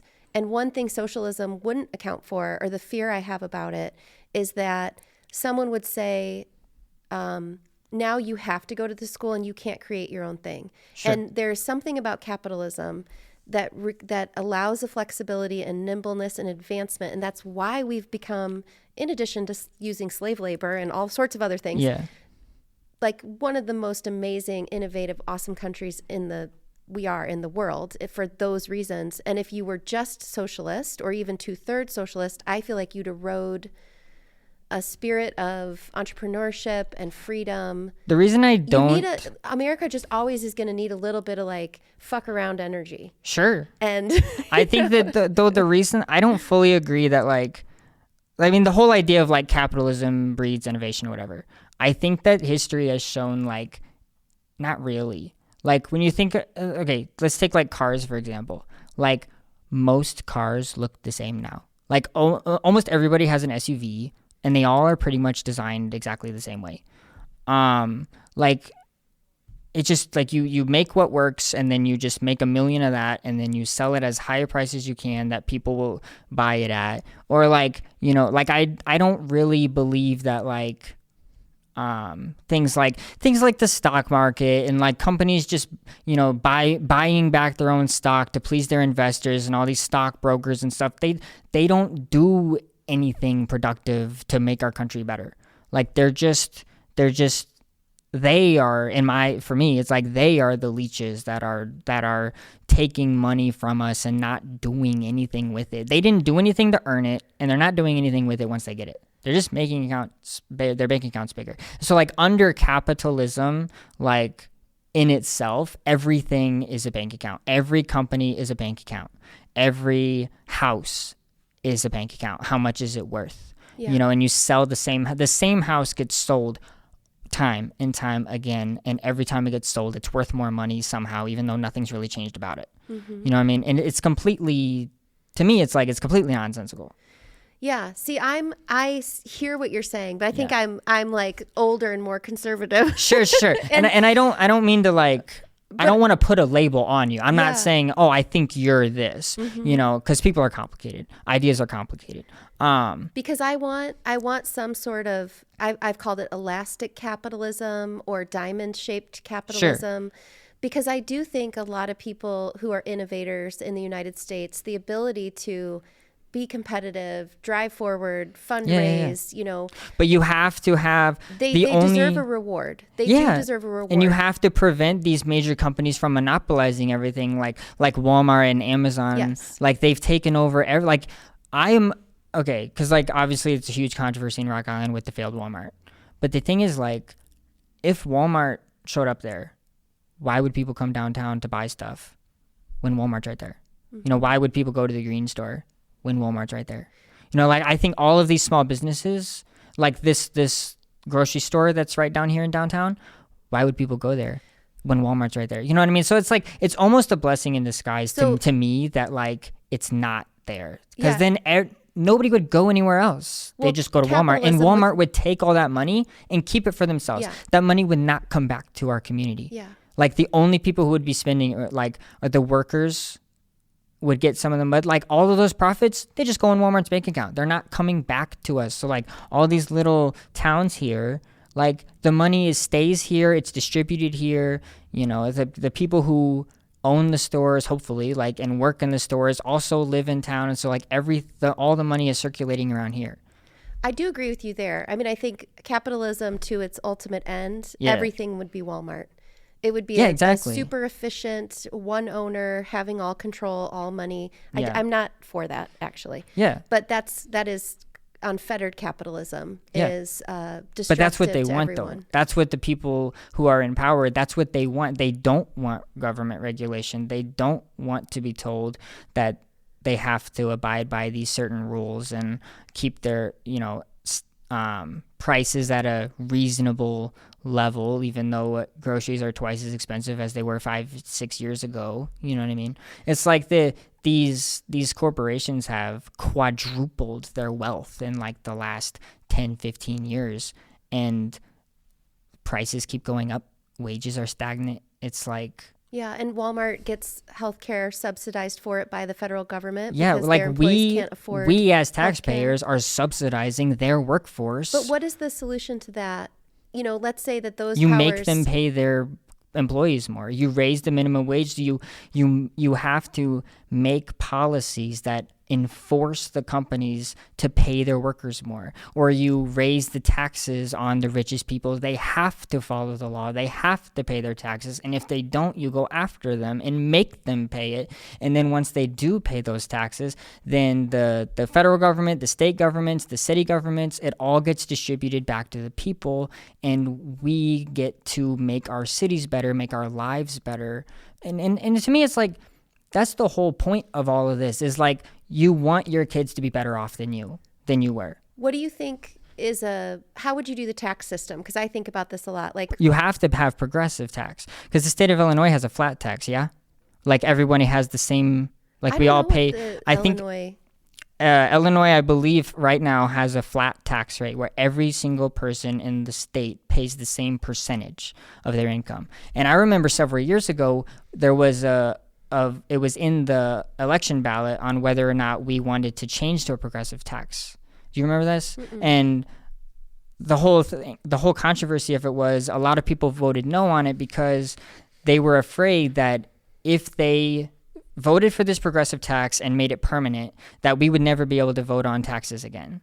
And so people were like, you can't vote for this because then you're giving all the power to the state. And this was like before Pritzker. This was like, when our governors were going to prison, so it's like, I understand like why people didn't trust exactly the people in power at that time.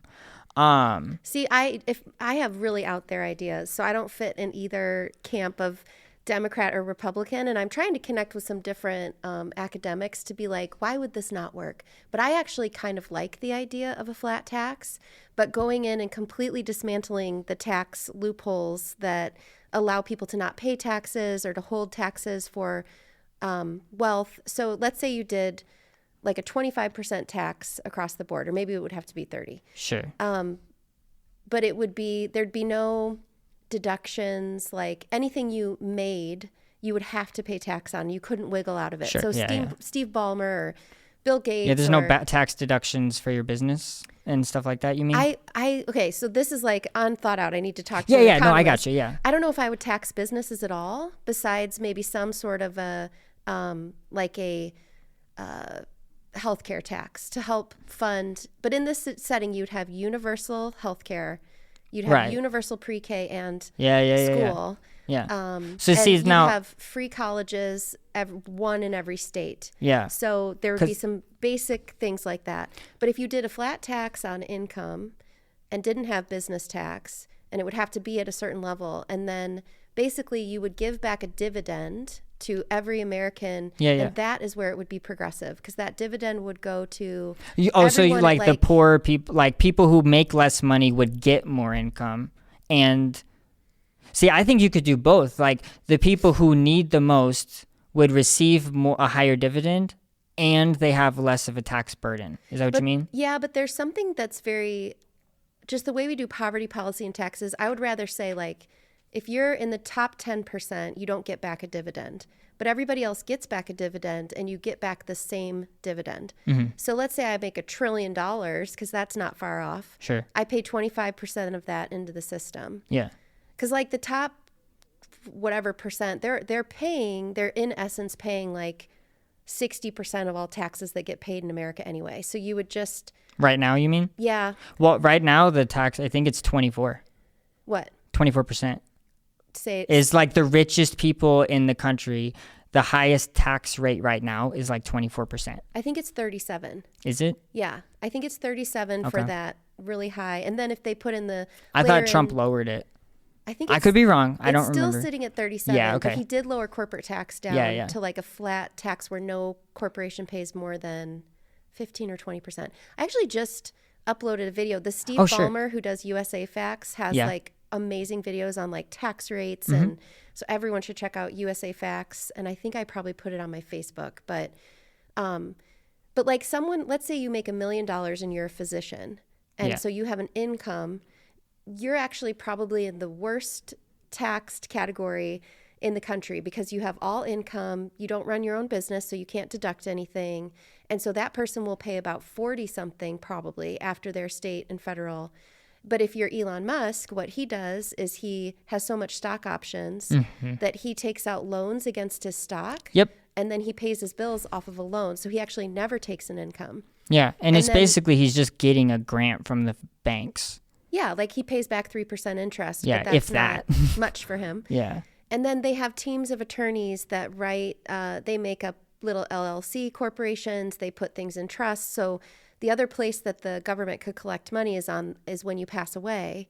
Right, to estate tax recapture and an estate stuff. tax or, So I would maybe do like a flat tax, but then give back a dividend, which would be progressive. And that dividend would hopefully... You'd formulate it so that it would cover maybe by census tract or where you're living, the cost of housing, the cost of food. Yeah, but I'm very out there because I would actually probably like eliminate nonprofits.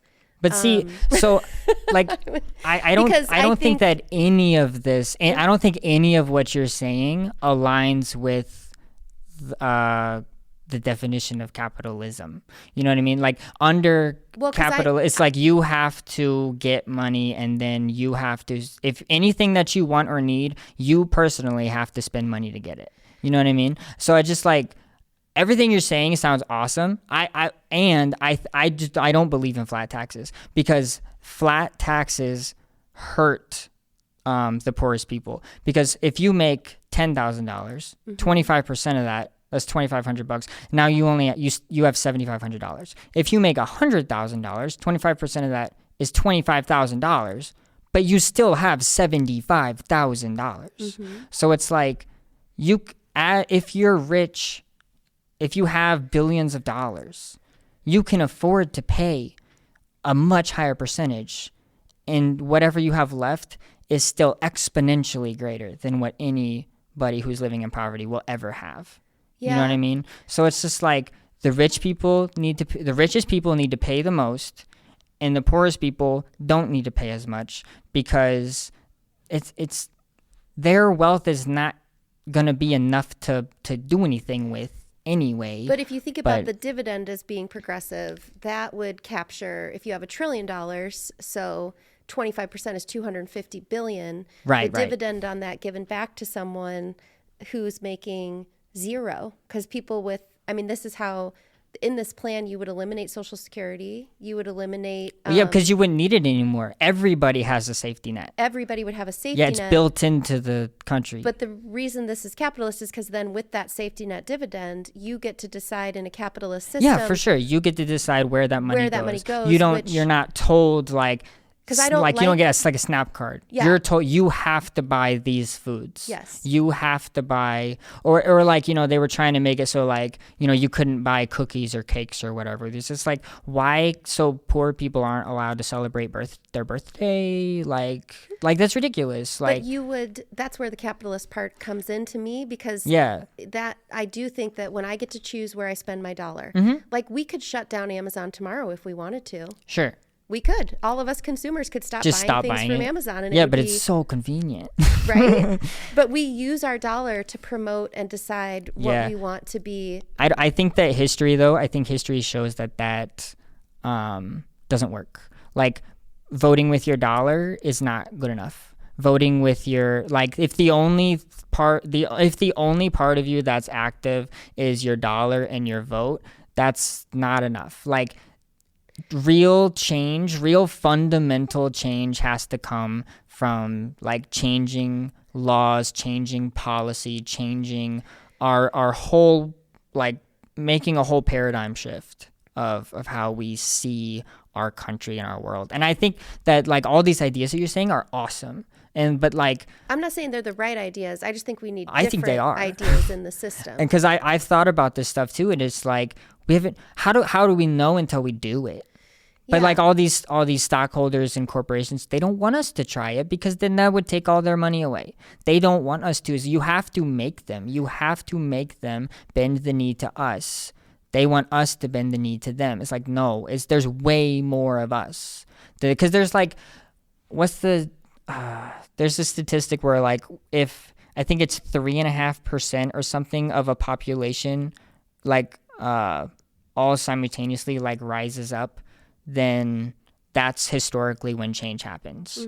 Because it's like there's 330 million people in the United States. So if something like 11 million people all simultaneously like decided to stop shopping at Amazon. Yeah, then that's the only way that's going to happen is if we all if this certain number or certain percentage of people like actually work together to create the change.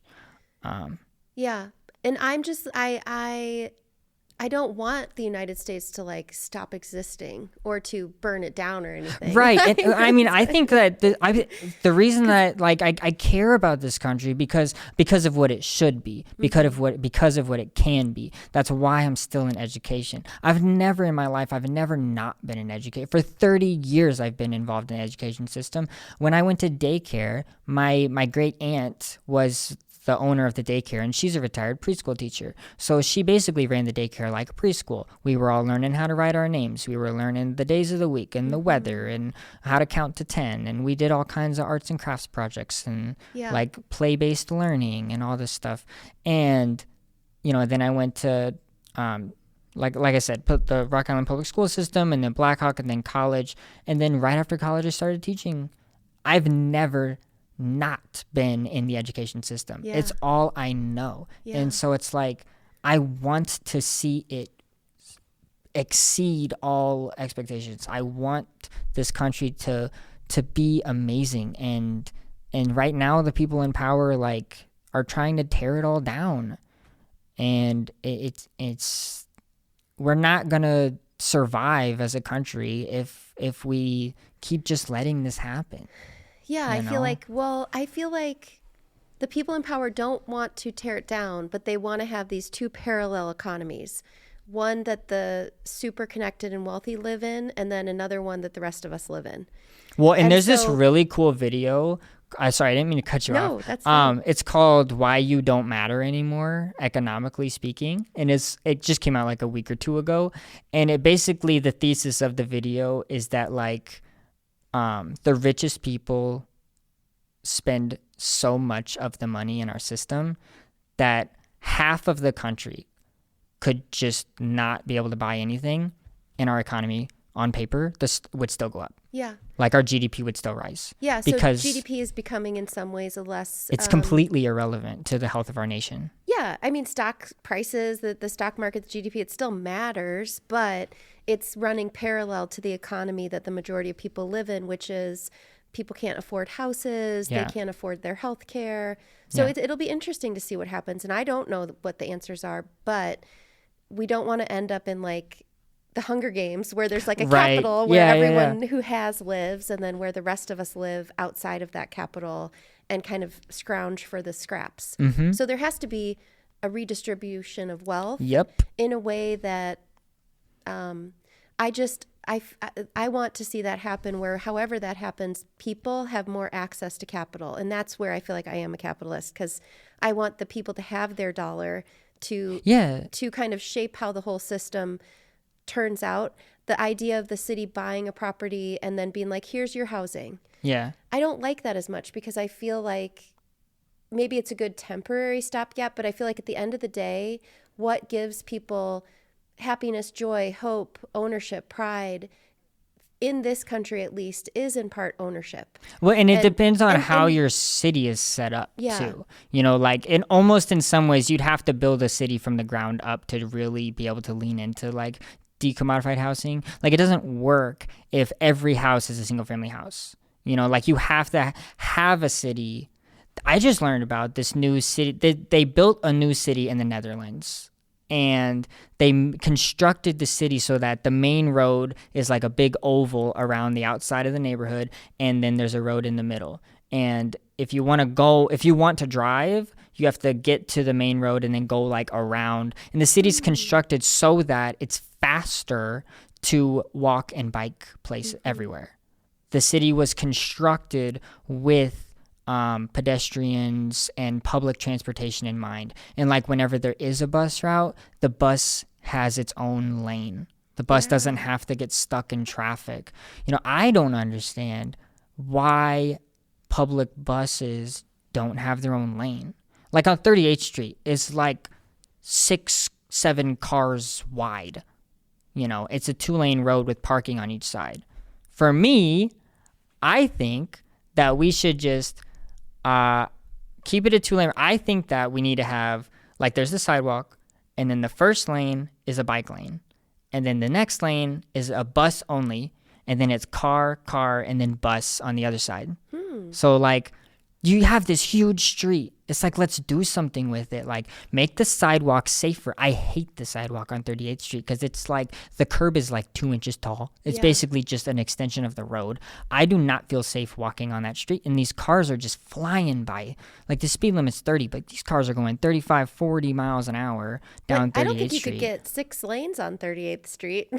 No. But, like, it's not. I think it's bike, bus, car, bus. 5. There's enough room. That street is so wide. On 38th Street? I don't know how long. No I don't know way. when the last time you've been on 38th Street was. It's huge. The street is huge. Are we talking about the same street where Saki Golf Course is? Yeah. Okay, because I'm on that street all the time. That street's hugely wide. But I would say that could only possibly be 3 lanes or 3 or 4. Because but I'm going to pay attention now. Yeah. When I That drive road down is it. huge. Yeah. But like I mean. But even if it's not. But in not, a city like Rock Island, there's so many streets. But I don't think you could make a whole lane just for buses. I think you could have like... Because I don't think we run enough buses for that to be... But I think that cities should lean more into public transportation. Yeah. So like because right now, like every single person in America has to have their own car, basically. Because we can't rely on public transportation because it's inconsistent. It's like you got to wait for them to get there, and maybe they come on time, they probably don't, or they get stuck in traffic. It's like, what's the point of having a public transportation system if it doesn't get you anywhere efficiently? Or the downtown area. We need a public transportation system that can get people here. Or like if they make like some of the streets, like if they block off some of the streets on certain days where it's like all pedestrian traffic, and like in the future, like if there's all these businesses and stuff and it becomes this big walkable area. But it doesn't work if everybody has to drive to the walkable place and then everybody has to drive back home. Yeah. We need a system that gets people here. And I think that you talk about like leaning into our history and stuff, right? I think we should bring back the tram lines, bring back the streetcars. And I think it would be so awesome that if I could walk down my street to 38th Street and there was a tram line on the street that I could just wait for the tram to pull up, and then I could get on the tram and go to downtown Rock Island, walk around here, like whatever we got going on down here, like the second on second stuff or whatever. Like, it's like we need stuff like every day, every weekend. Like there has to be stuff to do down here or nobody's going to come. Yeah. Well, so I feel like Jack is like a bright, shiny star who's been doing the downtown stuff. So they did all that Halloween stuff. Oh, yeah. But they incorporated into that modes of transportation. So exactly what you're talking about. So they had a trolley that was running people, and they were trying to think about hubs in the city that they needed to connect to one another and provide free rides. So they had all these little signs out that were like free transportation, maybe from the haunted house down to the Skeleton Manor. And so kind of doing a little bit of what you're talking about. Yeah. And I think it needs to be like citywide. Yeah. Like we need to have, because I never know what's going on down here unless I see it on Facebook. Yeah. That's the only way I know what's going on down here is if I happen to see it on Facebook. Because so there was that big, I forget what organization it was. it was like they had like yellow and black logo, and they had like, you know what I'm talking about? Like over the summer in August or something, they had this huge thing. The Downtown Alliance, maybe? Yes, yeah, the Alliance, whatever that was. And they had like a wrestling show down at Wake Brewing. Oh, Alternating Currents. Alternating Currents. Yeah. That. I didn't know that was going on until like I saw it on Facebook, like in the middle of the 4 days or whatever. It was already happening. And I'm like, I got to go down there. I got to see this stuff. So I came down and watched the wrestling show. It was awesome. And then, because I am a wrestling fan. And then like a month later, or like a couple of weeks ago, I saw on Facebook that they did it again. And I didn't know about it. I missed it. And I was just like, we need better advertising, man. Like, put something in the mailboxes. Like, how much does it cost to have the post office put a little flyer in everybody's mailbox? Because people still check the mail. Yeah. Like, yeah, everyone's on their phone, but people still check the mail. So everyone 30. has a mailbox. What do you like to do in Rock Island? Okay. Because I'm 45, so we're like in a little bit different age groups, and sounds like you guys are thinking about starting a family or bringing kids into the home. But yes, and I'm excited to see, like what we will do. Like I want to come down here on those Saturdays, or if they have stuff here every Saturday or whatever. Like I know they do like the farmers market every Saturday from 8 to noon or something like that. It seems to be. Well, they was there this Saturday. Is it the Yeah. second? Because they have the Last second week on was the second. Because So they had that maybe book. that's why they had the big one. They had like that book truck thing where the library where you could, and it's like a pay what you can library thing, like how Nescafe is. I've been there a few times. I want to go there more often, but now that I work in Moline, because when I worked at the academy, it's just right down the street. So I went there a few times, but not very often. But I don't have time to drive all the way to downtown Rock Island when I work on 41st Street in Moline. But Moline, there's this place, and it's a private thing called Marketplace at 2500. Have you heard of this? No. They have there's a little lot. My friend's mom owns it, and they bring in like food trucks, and they have a like a bouncy house for kids and stuff. And every day they got food trucks down there. Cool. And I think that downtown should do something like that, where then there's picnic tables like all over this grassy area. It's like on 53rd Street in Moline. It's every day. Yeah. Kind of over by like where that Dairy Queen is, or like the YMCA. Yeah. It's kind of in that kind of area of Moline. But I go there and I'm just like, dude, downtown Rock Island needs this over there. We gotta, like, all these local businesses, these local food trucks. I forget what his name was. There was a taco truck that was up by Family Dollar on 38th Street all the time. Yeah. Bring it here, bring it to the district. We need to get these local food truck places to, like, we need to reach out to them and like really lean into our local economy. Cause like you guys have said on this podcast all the time, like we don't have room to expand. Like it's hard to bring in businesses, but we have businesses here. We just need to draw them in. Do you kind of pay attention to city politics? Are you a person who is... Honestly, only since you've started this podcast, I have. Because you do the city council updates and stuff. Because I didn't really know much about Project Now. I had heard of it. I didn't realize it was a Rock Island thing. Is Project Now a bigger thing, and like this is our local chapter of it? Well, I think it's just a local thing, and their office is right around the corner from here, but they service all of, Rock Island County. I didn't know. Areas. I thought maybe it was a nationwide organization and we're just like one section of it, but it's our own thing. Yeah. I didn't know that. Yeah. And like, dude, Dwight Ford's, his episode was my favorite episode. That like the way that he speaks so eloquently and carries his voice, and the way that he just is able to capture emotion and real like knowledge and wisdom like that he has. His voice is so inspiring. Yeah. To hear him talk for 2.5 hours. Yeah. He was awesome. But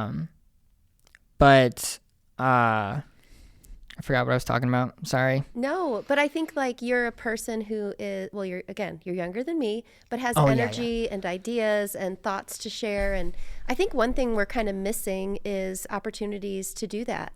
So I've thought about hosting these think tanks. Sure. Where people would get together and maybe sit at a picnic table and, maybe at Wake Brewing or somewhere in Rock Island just to talk about these ideas, because I don't have the right answers. You don't have the right answers. But together, I think this piece of like talking about our society and what should a tax rate be, and do public grocery stores work, and why would they and why wouldn't they? It's just interesting. Yeah, and you do that, and then you also have to have somebody who takes the next step and reaches out to people like Dwight Ford, who can reach out to the city, and we can work together to create policy, because none of these conversations are going to make the change happen until we make the policies. It's all about policy. I mean, in my EL cohort that I'm doing and all these college classes I'm taking, like that was one of the first things that we talked about was, what are the laws? And nothing's going to change unless there's a law to make it happen, unless there's a policy. But that's not even always good enough, because you have to have enforcement of those policies. You have to make the schools follow these protocols. When they have kids with these needs, you have to address them, but the only way that's going to happen is if they have the funding and the resources to be able to do it. And what really sucks about the school system is that we get all this like Title I money for being a Title I school, but we are not allowed to use any of it on humans. We can only use it to get resources. But we cannot buy more teachers with it. We cannot buy more paras with it. We cannot buy more counselors or whatever with it. It's just for like curriculum or paper. Manipulatives or like, school supplies, that type of thing, like physical things. Or even like, I think they can use it for programs, like computer software programs. But we're not allowed to use it to buy human resources. And that sucks. Well, and that's the fun and maddening thing about policy, is to think about the unintended consequences. So every policy you put in place will have these unintended consequences. Sure, and then you have to address them. And so the city just put in this ordinance to regulate the quality of social service providers, but it's going to function to probably prohibit a shelter from being here this winter. And it was originally developed because having a shelter here created some issues. But now the population might see, okay, what is not having a shelter here? What happens? Right. And so you're always like tinkering and then having to live with the consequences. Yeah. And when you put in a restrictive policy without putting in a policy that addresses the issue, like rapid rehousing or, like the city of Rock Island, I don't know if they've talked to their neighbors in the other cities to be like, are you guys going to do it this year? Right. We're all just... that's the kind of overregulation that like isn't necessary, to make the overregulation that prevents our cities from giving the people what they need. That's the kind of overregulation that sucks. When I talk about like regulating companies and corporations like on a massive scale, like these huge international billion-dollar industries, like those are the industries that need to be regulated, or like when like Dwight Ford and all these other people have talked about, like it put a city then relies on organizations like Project Now. Well, you're taking care of it. Cool. You take care of it over there. Yeah. It's like we do have to all work together. So this Tuesday night, which this podcast won't come out until this event is over, but there's a budgeting thing at the City of Rock Island with Linda Barnes. Okay. And you should come. It's on a Tuesday night. It's at City Hall. It's this Tuesday. I'm going to put it in my calendar right now. It's like 6 o'clock. And she's going to review our budget. And I think whenever, like, all these... I already have it on there. Oh, good. I'm going to go. And it's really interesting. So, like, let's say you were like, what would be so cool? A tram. And then someone was like, okay, a tram system will cost $1 billion or sure. something. Yeah. And then you go to this budgeting meeting and you start to look at the Rock Island budget and what we can afford and what we can't afford. Right. And like we spend over half of our budget on public safety. And a piece of that is pensions for police officers that the state of Illinois is like, you have to pay these. The fund needs to be this % full by 2040. So I think we pay like $11 million a year just to try to get our unfunded pension liability. Sure. And then that'll lead you into the rabbit hole of pensions in Illinois. Yeah. Oh my God. And then I'm a teacher. So it's like, there was the tier 2. Are you familiar with that whole controversy? So it's like, if you were employed after 2011, then you have to work you can't retire until 67 to receive your full benefits. Yeah. Whereas like all these other teachers, they're retiring at 55, 58, 60, and it's just because they've been working for 30 years. And back then the policies, like, they can retire after X years and get their full benefits. Whereas like people like me, I would have to work 42 years. I started teaching when I was 2020. So yeah, 25. And I wouldn't be able to retire with benefits until 67. Yeah. I would have to work for 42 years. It's like I've already taught for 5 years. I'd have to work for 37 more years. But that was part of the reason that drove me out of it. I'm just like, I can't do this for 40 more years. And the way we do pensions is people are living longer. So let's say you retire at 67 and you said your grandpa's in his 90s. Yeah. So let's say you live till you're 100. So he's basically been retired my whole life. And the way a pension works, like, maybe you would make $100,000 a year for 35 years. Yeah. And when you're in a city like Rock Island, where the median income is $50,000, $57,000, sure, it becomes like, can the residents of Rock Island afford the fire and police pensions? Right. Because our median income, it's different for teachers. You guys are in a whole different system. Yeah. But the city budget pays, and those are important jobs, and we need those jobs. But can Illinois like afford its pension system? Right. And when you live, I saw a retired Rock Island police officer on Facebook be like, just another reason not to live in Rock Island. And I'm like, dude, I pay your pension, and it's going to be over. It'll be like $140,000 a year in 10 years. Yeah. So then you have people exiting Illinois after they retire. Yeah, and then they take those tax dollars and take them somewhere else. So that's the whole thing with like police officers who don't live in Rock Island, who work in Rock Island. Like our tax dollars go to them directly, and then they go take all their money and spend it somewhere else. Yeah, so then they live in Bettendorf, and they go to TBK, and they it's like you gotta try to hire people who live in your city to work your public jobs. Yeah. So these are all such interconnected and it's hard for me because I say that, but I live in Rock Island and I work in Moline. My wife lives with me in Rock Island, and we work in Moline now. Yeah. I worked in Rock Island for 5 years, but now I don't. And I never even, when I applied to be a teacher, I only applied to Rock Island schools. I didn't even apply to Moline, East Moline, Davenport. Maybe we'll get you back someday. And and like it was really, really hard for me to leave that school. I love that school. It broke my heart. Are you tied to your pension for your school district? No. As long as you work in Illinois, it stays the same. Okay. So like, and even my the contract, the way our contracts work is that like it's your years of experience teaching in Illinois. What if so this would be the same for police and fire and administration. What if it was like, now you're in the stock market, but we will contribute an equal share to what you, like how everyone else is in the United States? We do that. Our school districts do that. It's like we put in a percentage and they match. Is that what you're talking about? Yeah, but instead of a pension. What would that feel like? I'm sorry, I'm trying to understand. So instead of a pension, what if teachers and firefighters and everyone had to save for retirement, the rest, like how the rest of us do? What would that feel like? That would not be good. That would not work. Mm-hmm. That system does not work.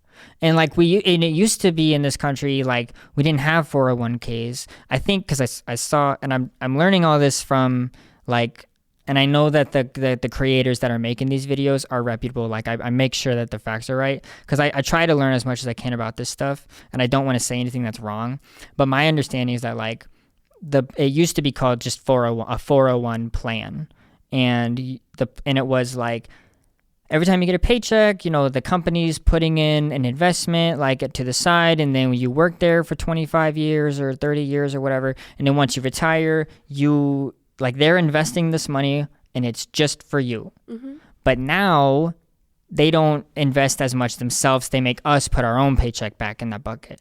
And they're only going to put in a little bit of their own money if we tell them to. Because like by default, they're not going to. We have to ask them to. Like when I worked at the Y, they did a percentage-based thing, but I never like told them that I wanted to do it. So it just they didn't do it. Like they didn't do the matching thing because I didn't sign up for it or whatever. But that's how everyone in the country does it unless you're in a union.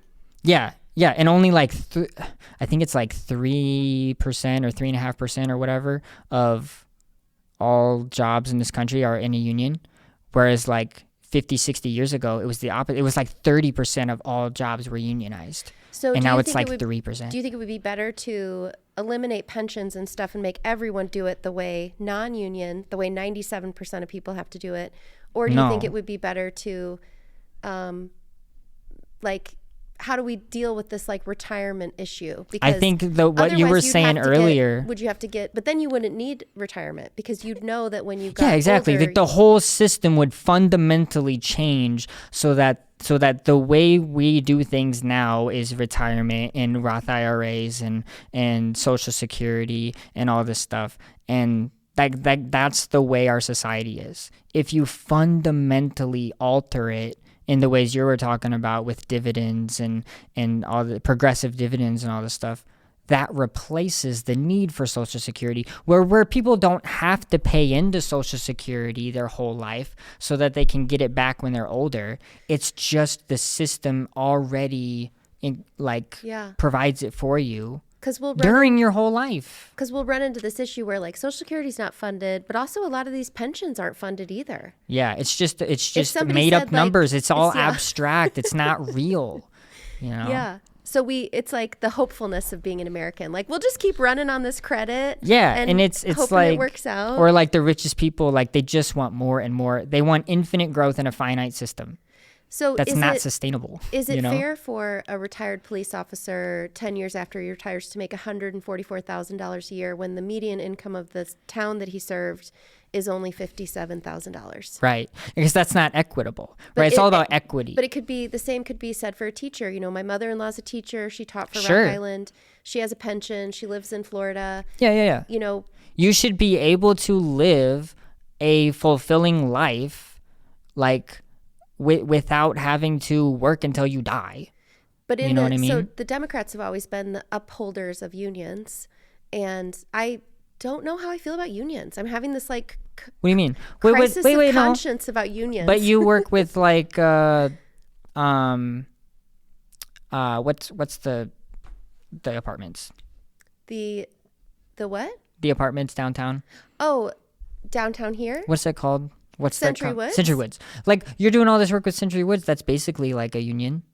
No, a tenants organization. It's basically a tenants union, right? No, only people. That's the one thing in the Democratic Party is like if you're in a union, you're good. But most people aren't in unions, and sometimes. Then why get rid of them?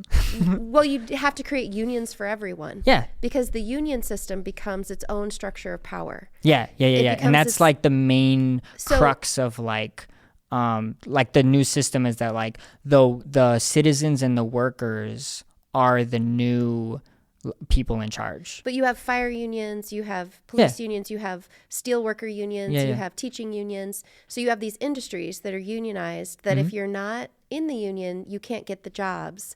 So everybody should be in one. There are barriers to getting in a union. See, and there's I don't think like okay, like what? So let's say that you're in the West End and you're a bunch of kids that want to start some sort of a concrete company, a steel company, a construction company. Oh shoot, I think your phone died. Oh, I'm sorry. That one might have died. That's okay. I might just have to clip this part off because that phone is not having the battery for this one. But that's okay. The very end of it won't be on video. But let's say that you have an idea, just like an educational degree can keep someone out of an industry, so does union membership. You have to pay dues, you have to follow the rules, and then you can only bid. So it might, in some ways, unions might limit people with less access to union membership from enjoying the same benefits in a society as people who are in unions. Well, because the whole idea is not... And unions protect their members. They're kind of like these brick walls of... Which is why everybody should be in it. Like, the point of a union is to make life better for the people who work. Union. Well, okay. And so, like, I think that it depends on what you need one for. Like, do you feel like you need one with your living situation? People create a social workers union. I'm a social worker. Sure. Yeah. So like social work, for example, is an industry that doesn't have a union. Right. Or nurses. Yeah. Why not make one? Yeah. There should be nurses unions. There should be healthcare unions, therapy unions, or whatever. Like there should be like this. And the whole idea is that I am a worker. I have an education. I have a certification. I have skills and experience, and this is what I'm worth, and this is what I'm going to work for. You're going to pay me this amount of money if you want me to work for you, right? Mm-hmm. And that's the whole idea of like a union, and at the teachers union, that we get together, because I was a representative for my school on the Rock Island Union. Oh, cool. The school. I only did it for 1 year, but like we worked with our kindergarten teachers to make sure that they had the like paras that they needed and the EL staff support that they needed, because they had there was 3 of them, and each one had 27 kids, and half of each class was EL. Yeah. And they had we have EL teachers at the school, but they don't speak Swahili. Yeah. But now they do. Now they have co-teachers there who can help. They didn't have the resources that they needed, and the school district was not following the contract. Like, our contract says you must provide us with these things if you have students with these needs. And so as a union, we step in and say, hey, the contract says that you have to do this, mm-hmm. and you're not doing it. And so now, like, that's why they bring in the co-teachers, because the union makes them bring it in. Right? Yeah, the union makes demands, or makes them follow policy, makes them follow state law. Yeah. You know what I mean? But let's say that let's say you're living in the west end of Rock Island and you're a CNA, or you're working in a restaurant, or you're just living in poverty. You've got the billionaires over here, but in some ways you have the Democrat machine that is very union driven, and so every project, every teacher, every steel project, the police and fire, there's so much money that has to go into that system, and you're paying for it within your city structure, and you are making so much less money than anyone, And because then part of the union, though, part of the reason you're in a union is to make sure that you're paid what you're worth. Make sure you're paid a livable wage. That like the union sets the wages. Because like that's how like teachers unions work, is like we tell the school district what we're going to be paid, and then the school district counter offers, and there's a whole back and forth until we finally come to an agreement. Is it comparable in Moline? Moline and Rock Island is very comparable. Rock Island. Once you get outside of, like, when you look at Davenport, when you look at Sherrard and Orion and these small town schools, no, it's not. They make way less money in the rural schools. What does the city come back and say, like, our median income has dropped $20,000 per person in the last 5 years. So now, our police officers are going to have to make less. Our teachers are going to have. How does the market? As far as I know, that's never been an issue. Where like the school, and it's only gone up, is the teacher salaries. When I starting salary for a first year teacher was $41,000. Mm-hmm. And then that was 2020. And then I believe in 2021 was when the new contract went into play, where they raised the starting salary to like $45,000. So I got a $4,000 bonus, like not bonus, but that was the new contract, was if you're a second year teacher making $46,000. And so every year you get paid more. Yeah. And based on your college experience, you get paid more. But how does that work with the population that's making less and less and less? I guess that's my point, because I'm like, either we all need to get in unions. Yes, that's exactly. But how do you make the whole country a union? How do you make, because otherwise it's like the poor people who live in cities can't afford, Illinois cannot afford its debt. Yeah, to answer your question, you do what people like Zoran Mamdani is doing. You rally people, you get people on your side. You tell them that this is what's wrong with our country, and this is why you are suffering, and this is how we will make it better. Because that's what the Republicans did. That's how they won. They told. I think mine's gonna die I'm now, so too. sorry. No, I'm rambling. you're How long have I fine. been rambling on? You're fine. But like they convinced people that these are their enemies. These are their problems. The immigration's the problem. These trans people are the problem. They're leeches on society. We need to get rid of them. Yeah. And they crafted this narrative that people latched onto. And so the Democratic Party needs to do the same thing. That's what Zohran Mamdani's doing.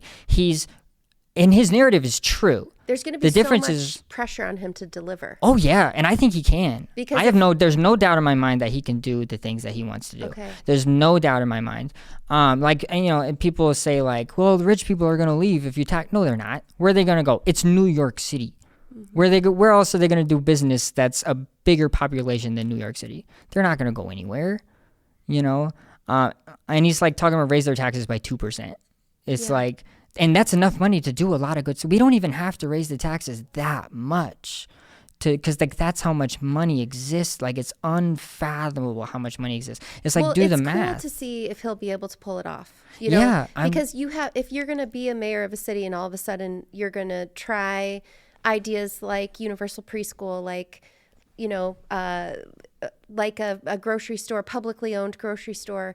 I think it's great to run those experiments. It's like, it's great to run them, but I think he might, because let's say that the grocery store they're going to build, you need union labor to do it because you also want to be in with the Democratic unions, Sure, like the city is paying for the workers, and the city is paying the workers a livable wage. Yeah. And they're setting the prices of the grocery store so that they can break even. But little entrepreneurs living in poverty they have a hard time breaking into that system. So people who have been disinvested. Well, it's not like every store is going to be, but like it would disincentivize big corporations from price gouging. Because let's say somebody wanted to just like build something in the West End, sure, with their neighbors. They can't really, because you have to be regulated and licensed, and you need union labor because it's this, and you can't bid projects for the city. Yeah, it's a very complicated balancing But it's act. also a power structure. And I don't know what the right answer is. But sure, like, and I don't want to claim that I do know the right answer. But I'm like, either we need a system that feels like a union for all. Yeah, recognizing exactly. that all people do important work. Yes. That no industry or field, really it deserves. Or the basic than idea is that another. like by existing in this country, you provide value. As a human being. Just the fact that you live here and do stuff here, you provide value to this country inherently. You shouldn't have to work for a company to be able to buy food so that you don't die. You know what I mean? Like everybody should be able, and we have the money. It's just sitting there. All this money in our country is just sitting there. And it's just like we're just not doing anything with it. But that's why I talk about this whole like shifting, like this whole paradigm shift. Like we have to change, and that's what we kind of started doing in education. So what if I said, okay, we're going to go to this new system, and don't worry because you're always going to have what you need. Yes. So in your old age, you'll have this basic guaranteed income. Yeah.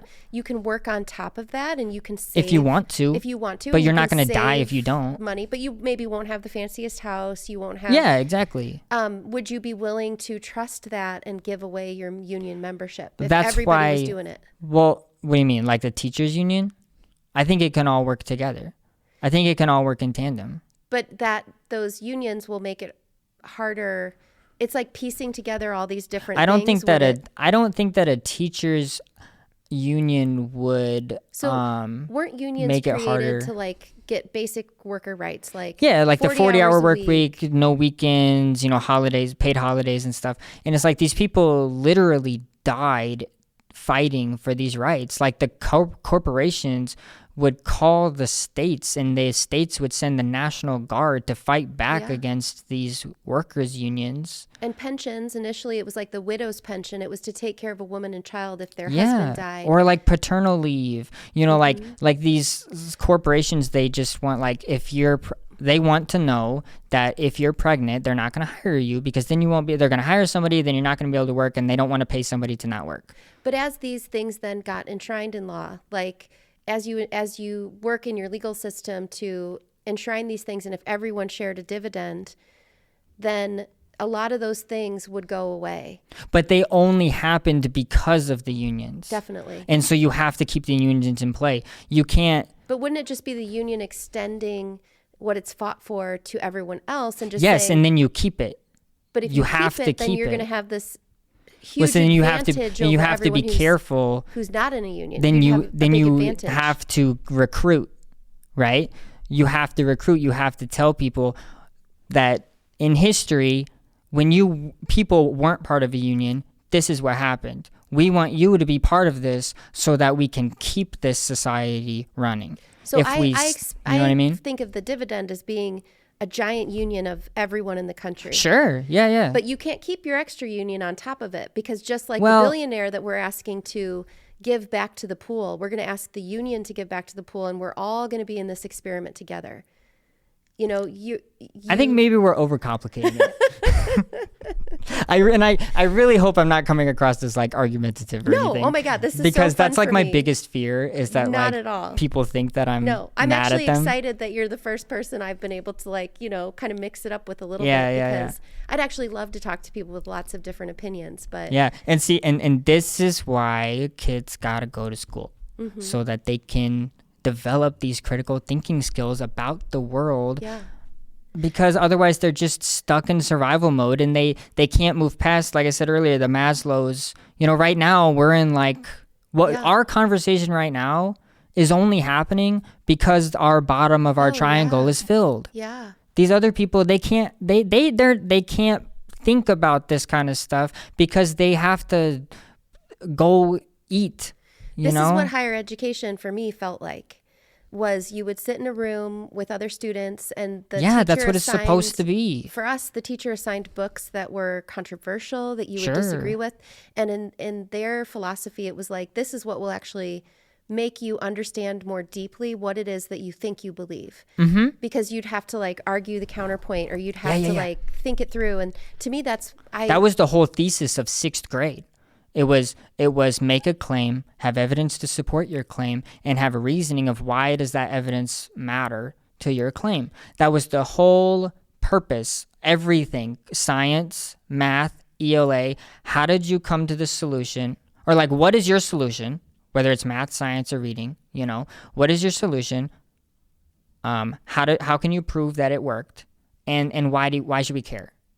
You know, why do we care about it? And let your colleagues or your classmates ask questions. Yeah. You know, poke holes in it. Yeah, exactly. And then you run the experiment. So like the grocery store, it's like, I can have some philosophical idea of why a publicly run grocery store will or will not work. Yeah. But you have to try it. And that doesn't mean that you're an idiot and you're wrong if it doesn't work. It means... Right, let's fix it. Yeah. Let's make it work. And we need... So within public schools, though, I feel like we need little flexible zones of exploration. Like, you don't need to start a charter school that's brand new, but you might need within a state to have a couple schools that have the flexibility to do things really off the wall. Yeah, like guinea pig some programs and stuff, and see if they work. Otherwise it's too, you know, I mean, rigid. At Rock Island Academy is always the guinea pig. Like, Rock Island Academy was the first school to like try these, like, we test the curriculum out at the academy, and if it works, now we do it for the whole school district. We started this program called M-Class, which was a reading intervention program.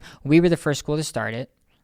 It worked. We proved that it worked, and they've been doing it for the last 3 or 4 years. And our reading scores are going up because because of this phonics-based intervention program that's designed at really understanding what kids are and aren't getting, and giving the teachers like all these different tools to address their areas of weakness and stuff. And so now the whole school district uses it. Yeah. You know, so like you have to pilot it somewhere. Yeah. And then if it doesn't work, try something else. You can't just say, well, that didn't work, so therefore we're never going to try anything again, because change doesn't work. Yeah. It's like, no, try a different way, you know? Yeah. And I try to, as a teacher, I try to instill that in my students. Like, it's okay if things go wrong, because so many kids are perfectionists. Yeah, and I think that is like over and over again. It's like, what do I believe? What's my hypothesis? Yeah. You know, so because that's what school's about. What do you believe? So I have a hypothesis that having the third place down the street, helping people, is going to address issues related to homelessness and will make things better. I know some businesses around here are thinking that having that their hypothesis is it's going to attract a larger homeless population. We're going to have more problems to face. We have not run a season of the experiment, so I actually don't know if I'm quote unquote right or wrong. Sure. And so then you have to have the open-mindedness and humility to be like, all right, the problem is larger now. Is that because it's actually larger, or just because more people feel safe to come out and be seen? And then what do you do with that information? So I love the scientific method. Well, and it's like, even if you, to me, the hypothesis is, yes, what you're saying I think would work, because then I actually think it would benefit surrounding businesses, because then now these people have a leg up that they didn't have before, that they can now feel safe and they feel fed and they are surviving now. And so now they have money to go spend at your local grocery stores. Whereas before there was less customers. Now you have more customers. Yeah. You know what I mean? Until you get put an intervention in place, study it, you don't know. Right, you don't know. And we can guess, and you but have we don't know. and you have to ask, like, is what we're doing really working? Yeah. You know, and that's the whole thing of education, is like, everybody should be doing generally similar things, but who gets to decide what those things are? You know? Mm-hmm. And you have to be careful of who you let into Annika power. and Matthew, we get to decide. No, I'm kidding. But it's fun. So this would be like a Think Thursday or a Think Sure. You know, would you enjoy sitting around with other I would love that. And I would love that. And I also want to get more involved at these places. And like, who was it? Antaeus, is he the green store? Or is that Demetrius? Yeah.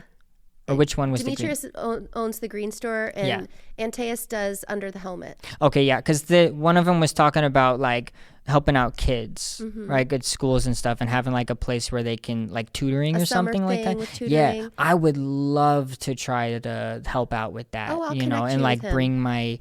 bring some sort of like bring my education and knowledge and expertise like to and I don't need like a salary for it. You know, I already have a salary. My wife has a salary. You know, I can bring my skills and help out these kids and stuff Over the like summer, on my time. Yeah. That would be awesome. So well, I've kept you for like way too long. well, no, I don't mind at all, but I just realized it's like been 2.5 hours. Yeah, you and I could keep talking and talking, because we both. It feels like. Do you know part of ADHD is being talkative? You know, for a lot of people, it's well, and I'm self-soothing. And I actually have had my whole life. I thought I was an introvert, because I was always just in school. I was so quiet. I never talked to anybody, and I just like minded my own business. And it wasn't really until like my senior year of high school that I really started getting out of my shell and like being in marching band. I was a section leader, and it really brought me into this position of leadership. And like, I saw in myself, like, I can do these things, you know, I can, and like inspire people and all this stuff. And I hope that I do, like as a teacher, and I see it in my kids when I see the light bulbs click, it brings me so much joy. That's awesome. But anyway. Yeah. Well, I'm so glad that you live in Rock Island. And yes, me too. Hopefully we can get together again and talk about some of these ideas, because I think that's what the country's really grappling with, is how do we do this experiment? Yeah, we got to change. We got to make change. We can't be afraid of change. Yeah, absolutely. Well, thank you, Matthew. Yeah, no problem. Thank you so much for having me on. It was great. You did awesome. Thank you. Thank you so much for tuning in today and listening to the Rock Island Line. In the next couple of weeks, my best friend is going to interview me for the podcast, and then I'm going to take a little break before the new year. I've been working on a couple of stories related to Rock Island that I'd like a little bit more time to explore and write about and think about, and so I'll be pausing the interviews. We've done 20-some episodes, and I'll come back with more in the new year. And in the meantime, be bringing you some stories of some other things going on within the city that I'm interested in, and maybe a random conversation here or there. Thank you so much for caring about Rock Island, for tuning in, for loving your city, and I'll see you soon on the Rock Island Line.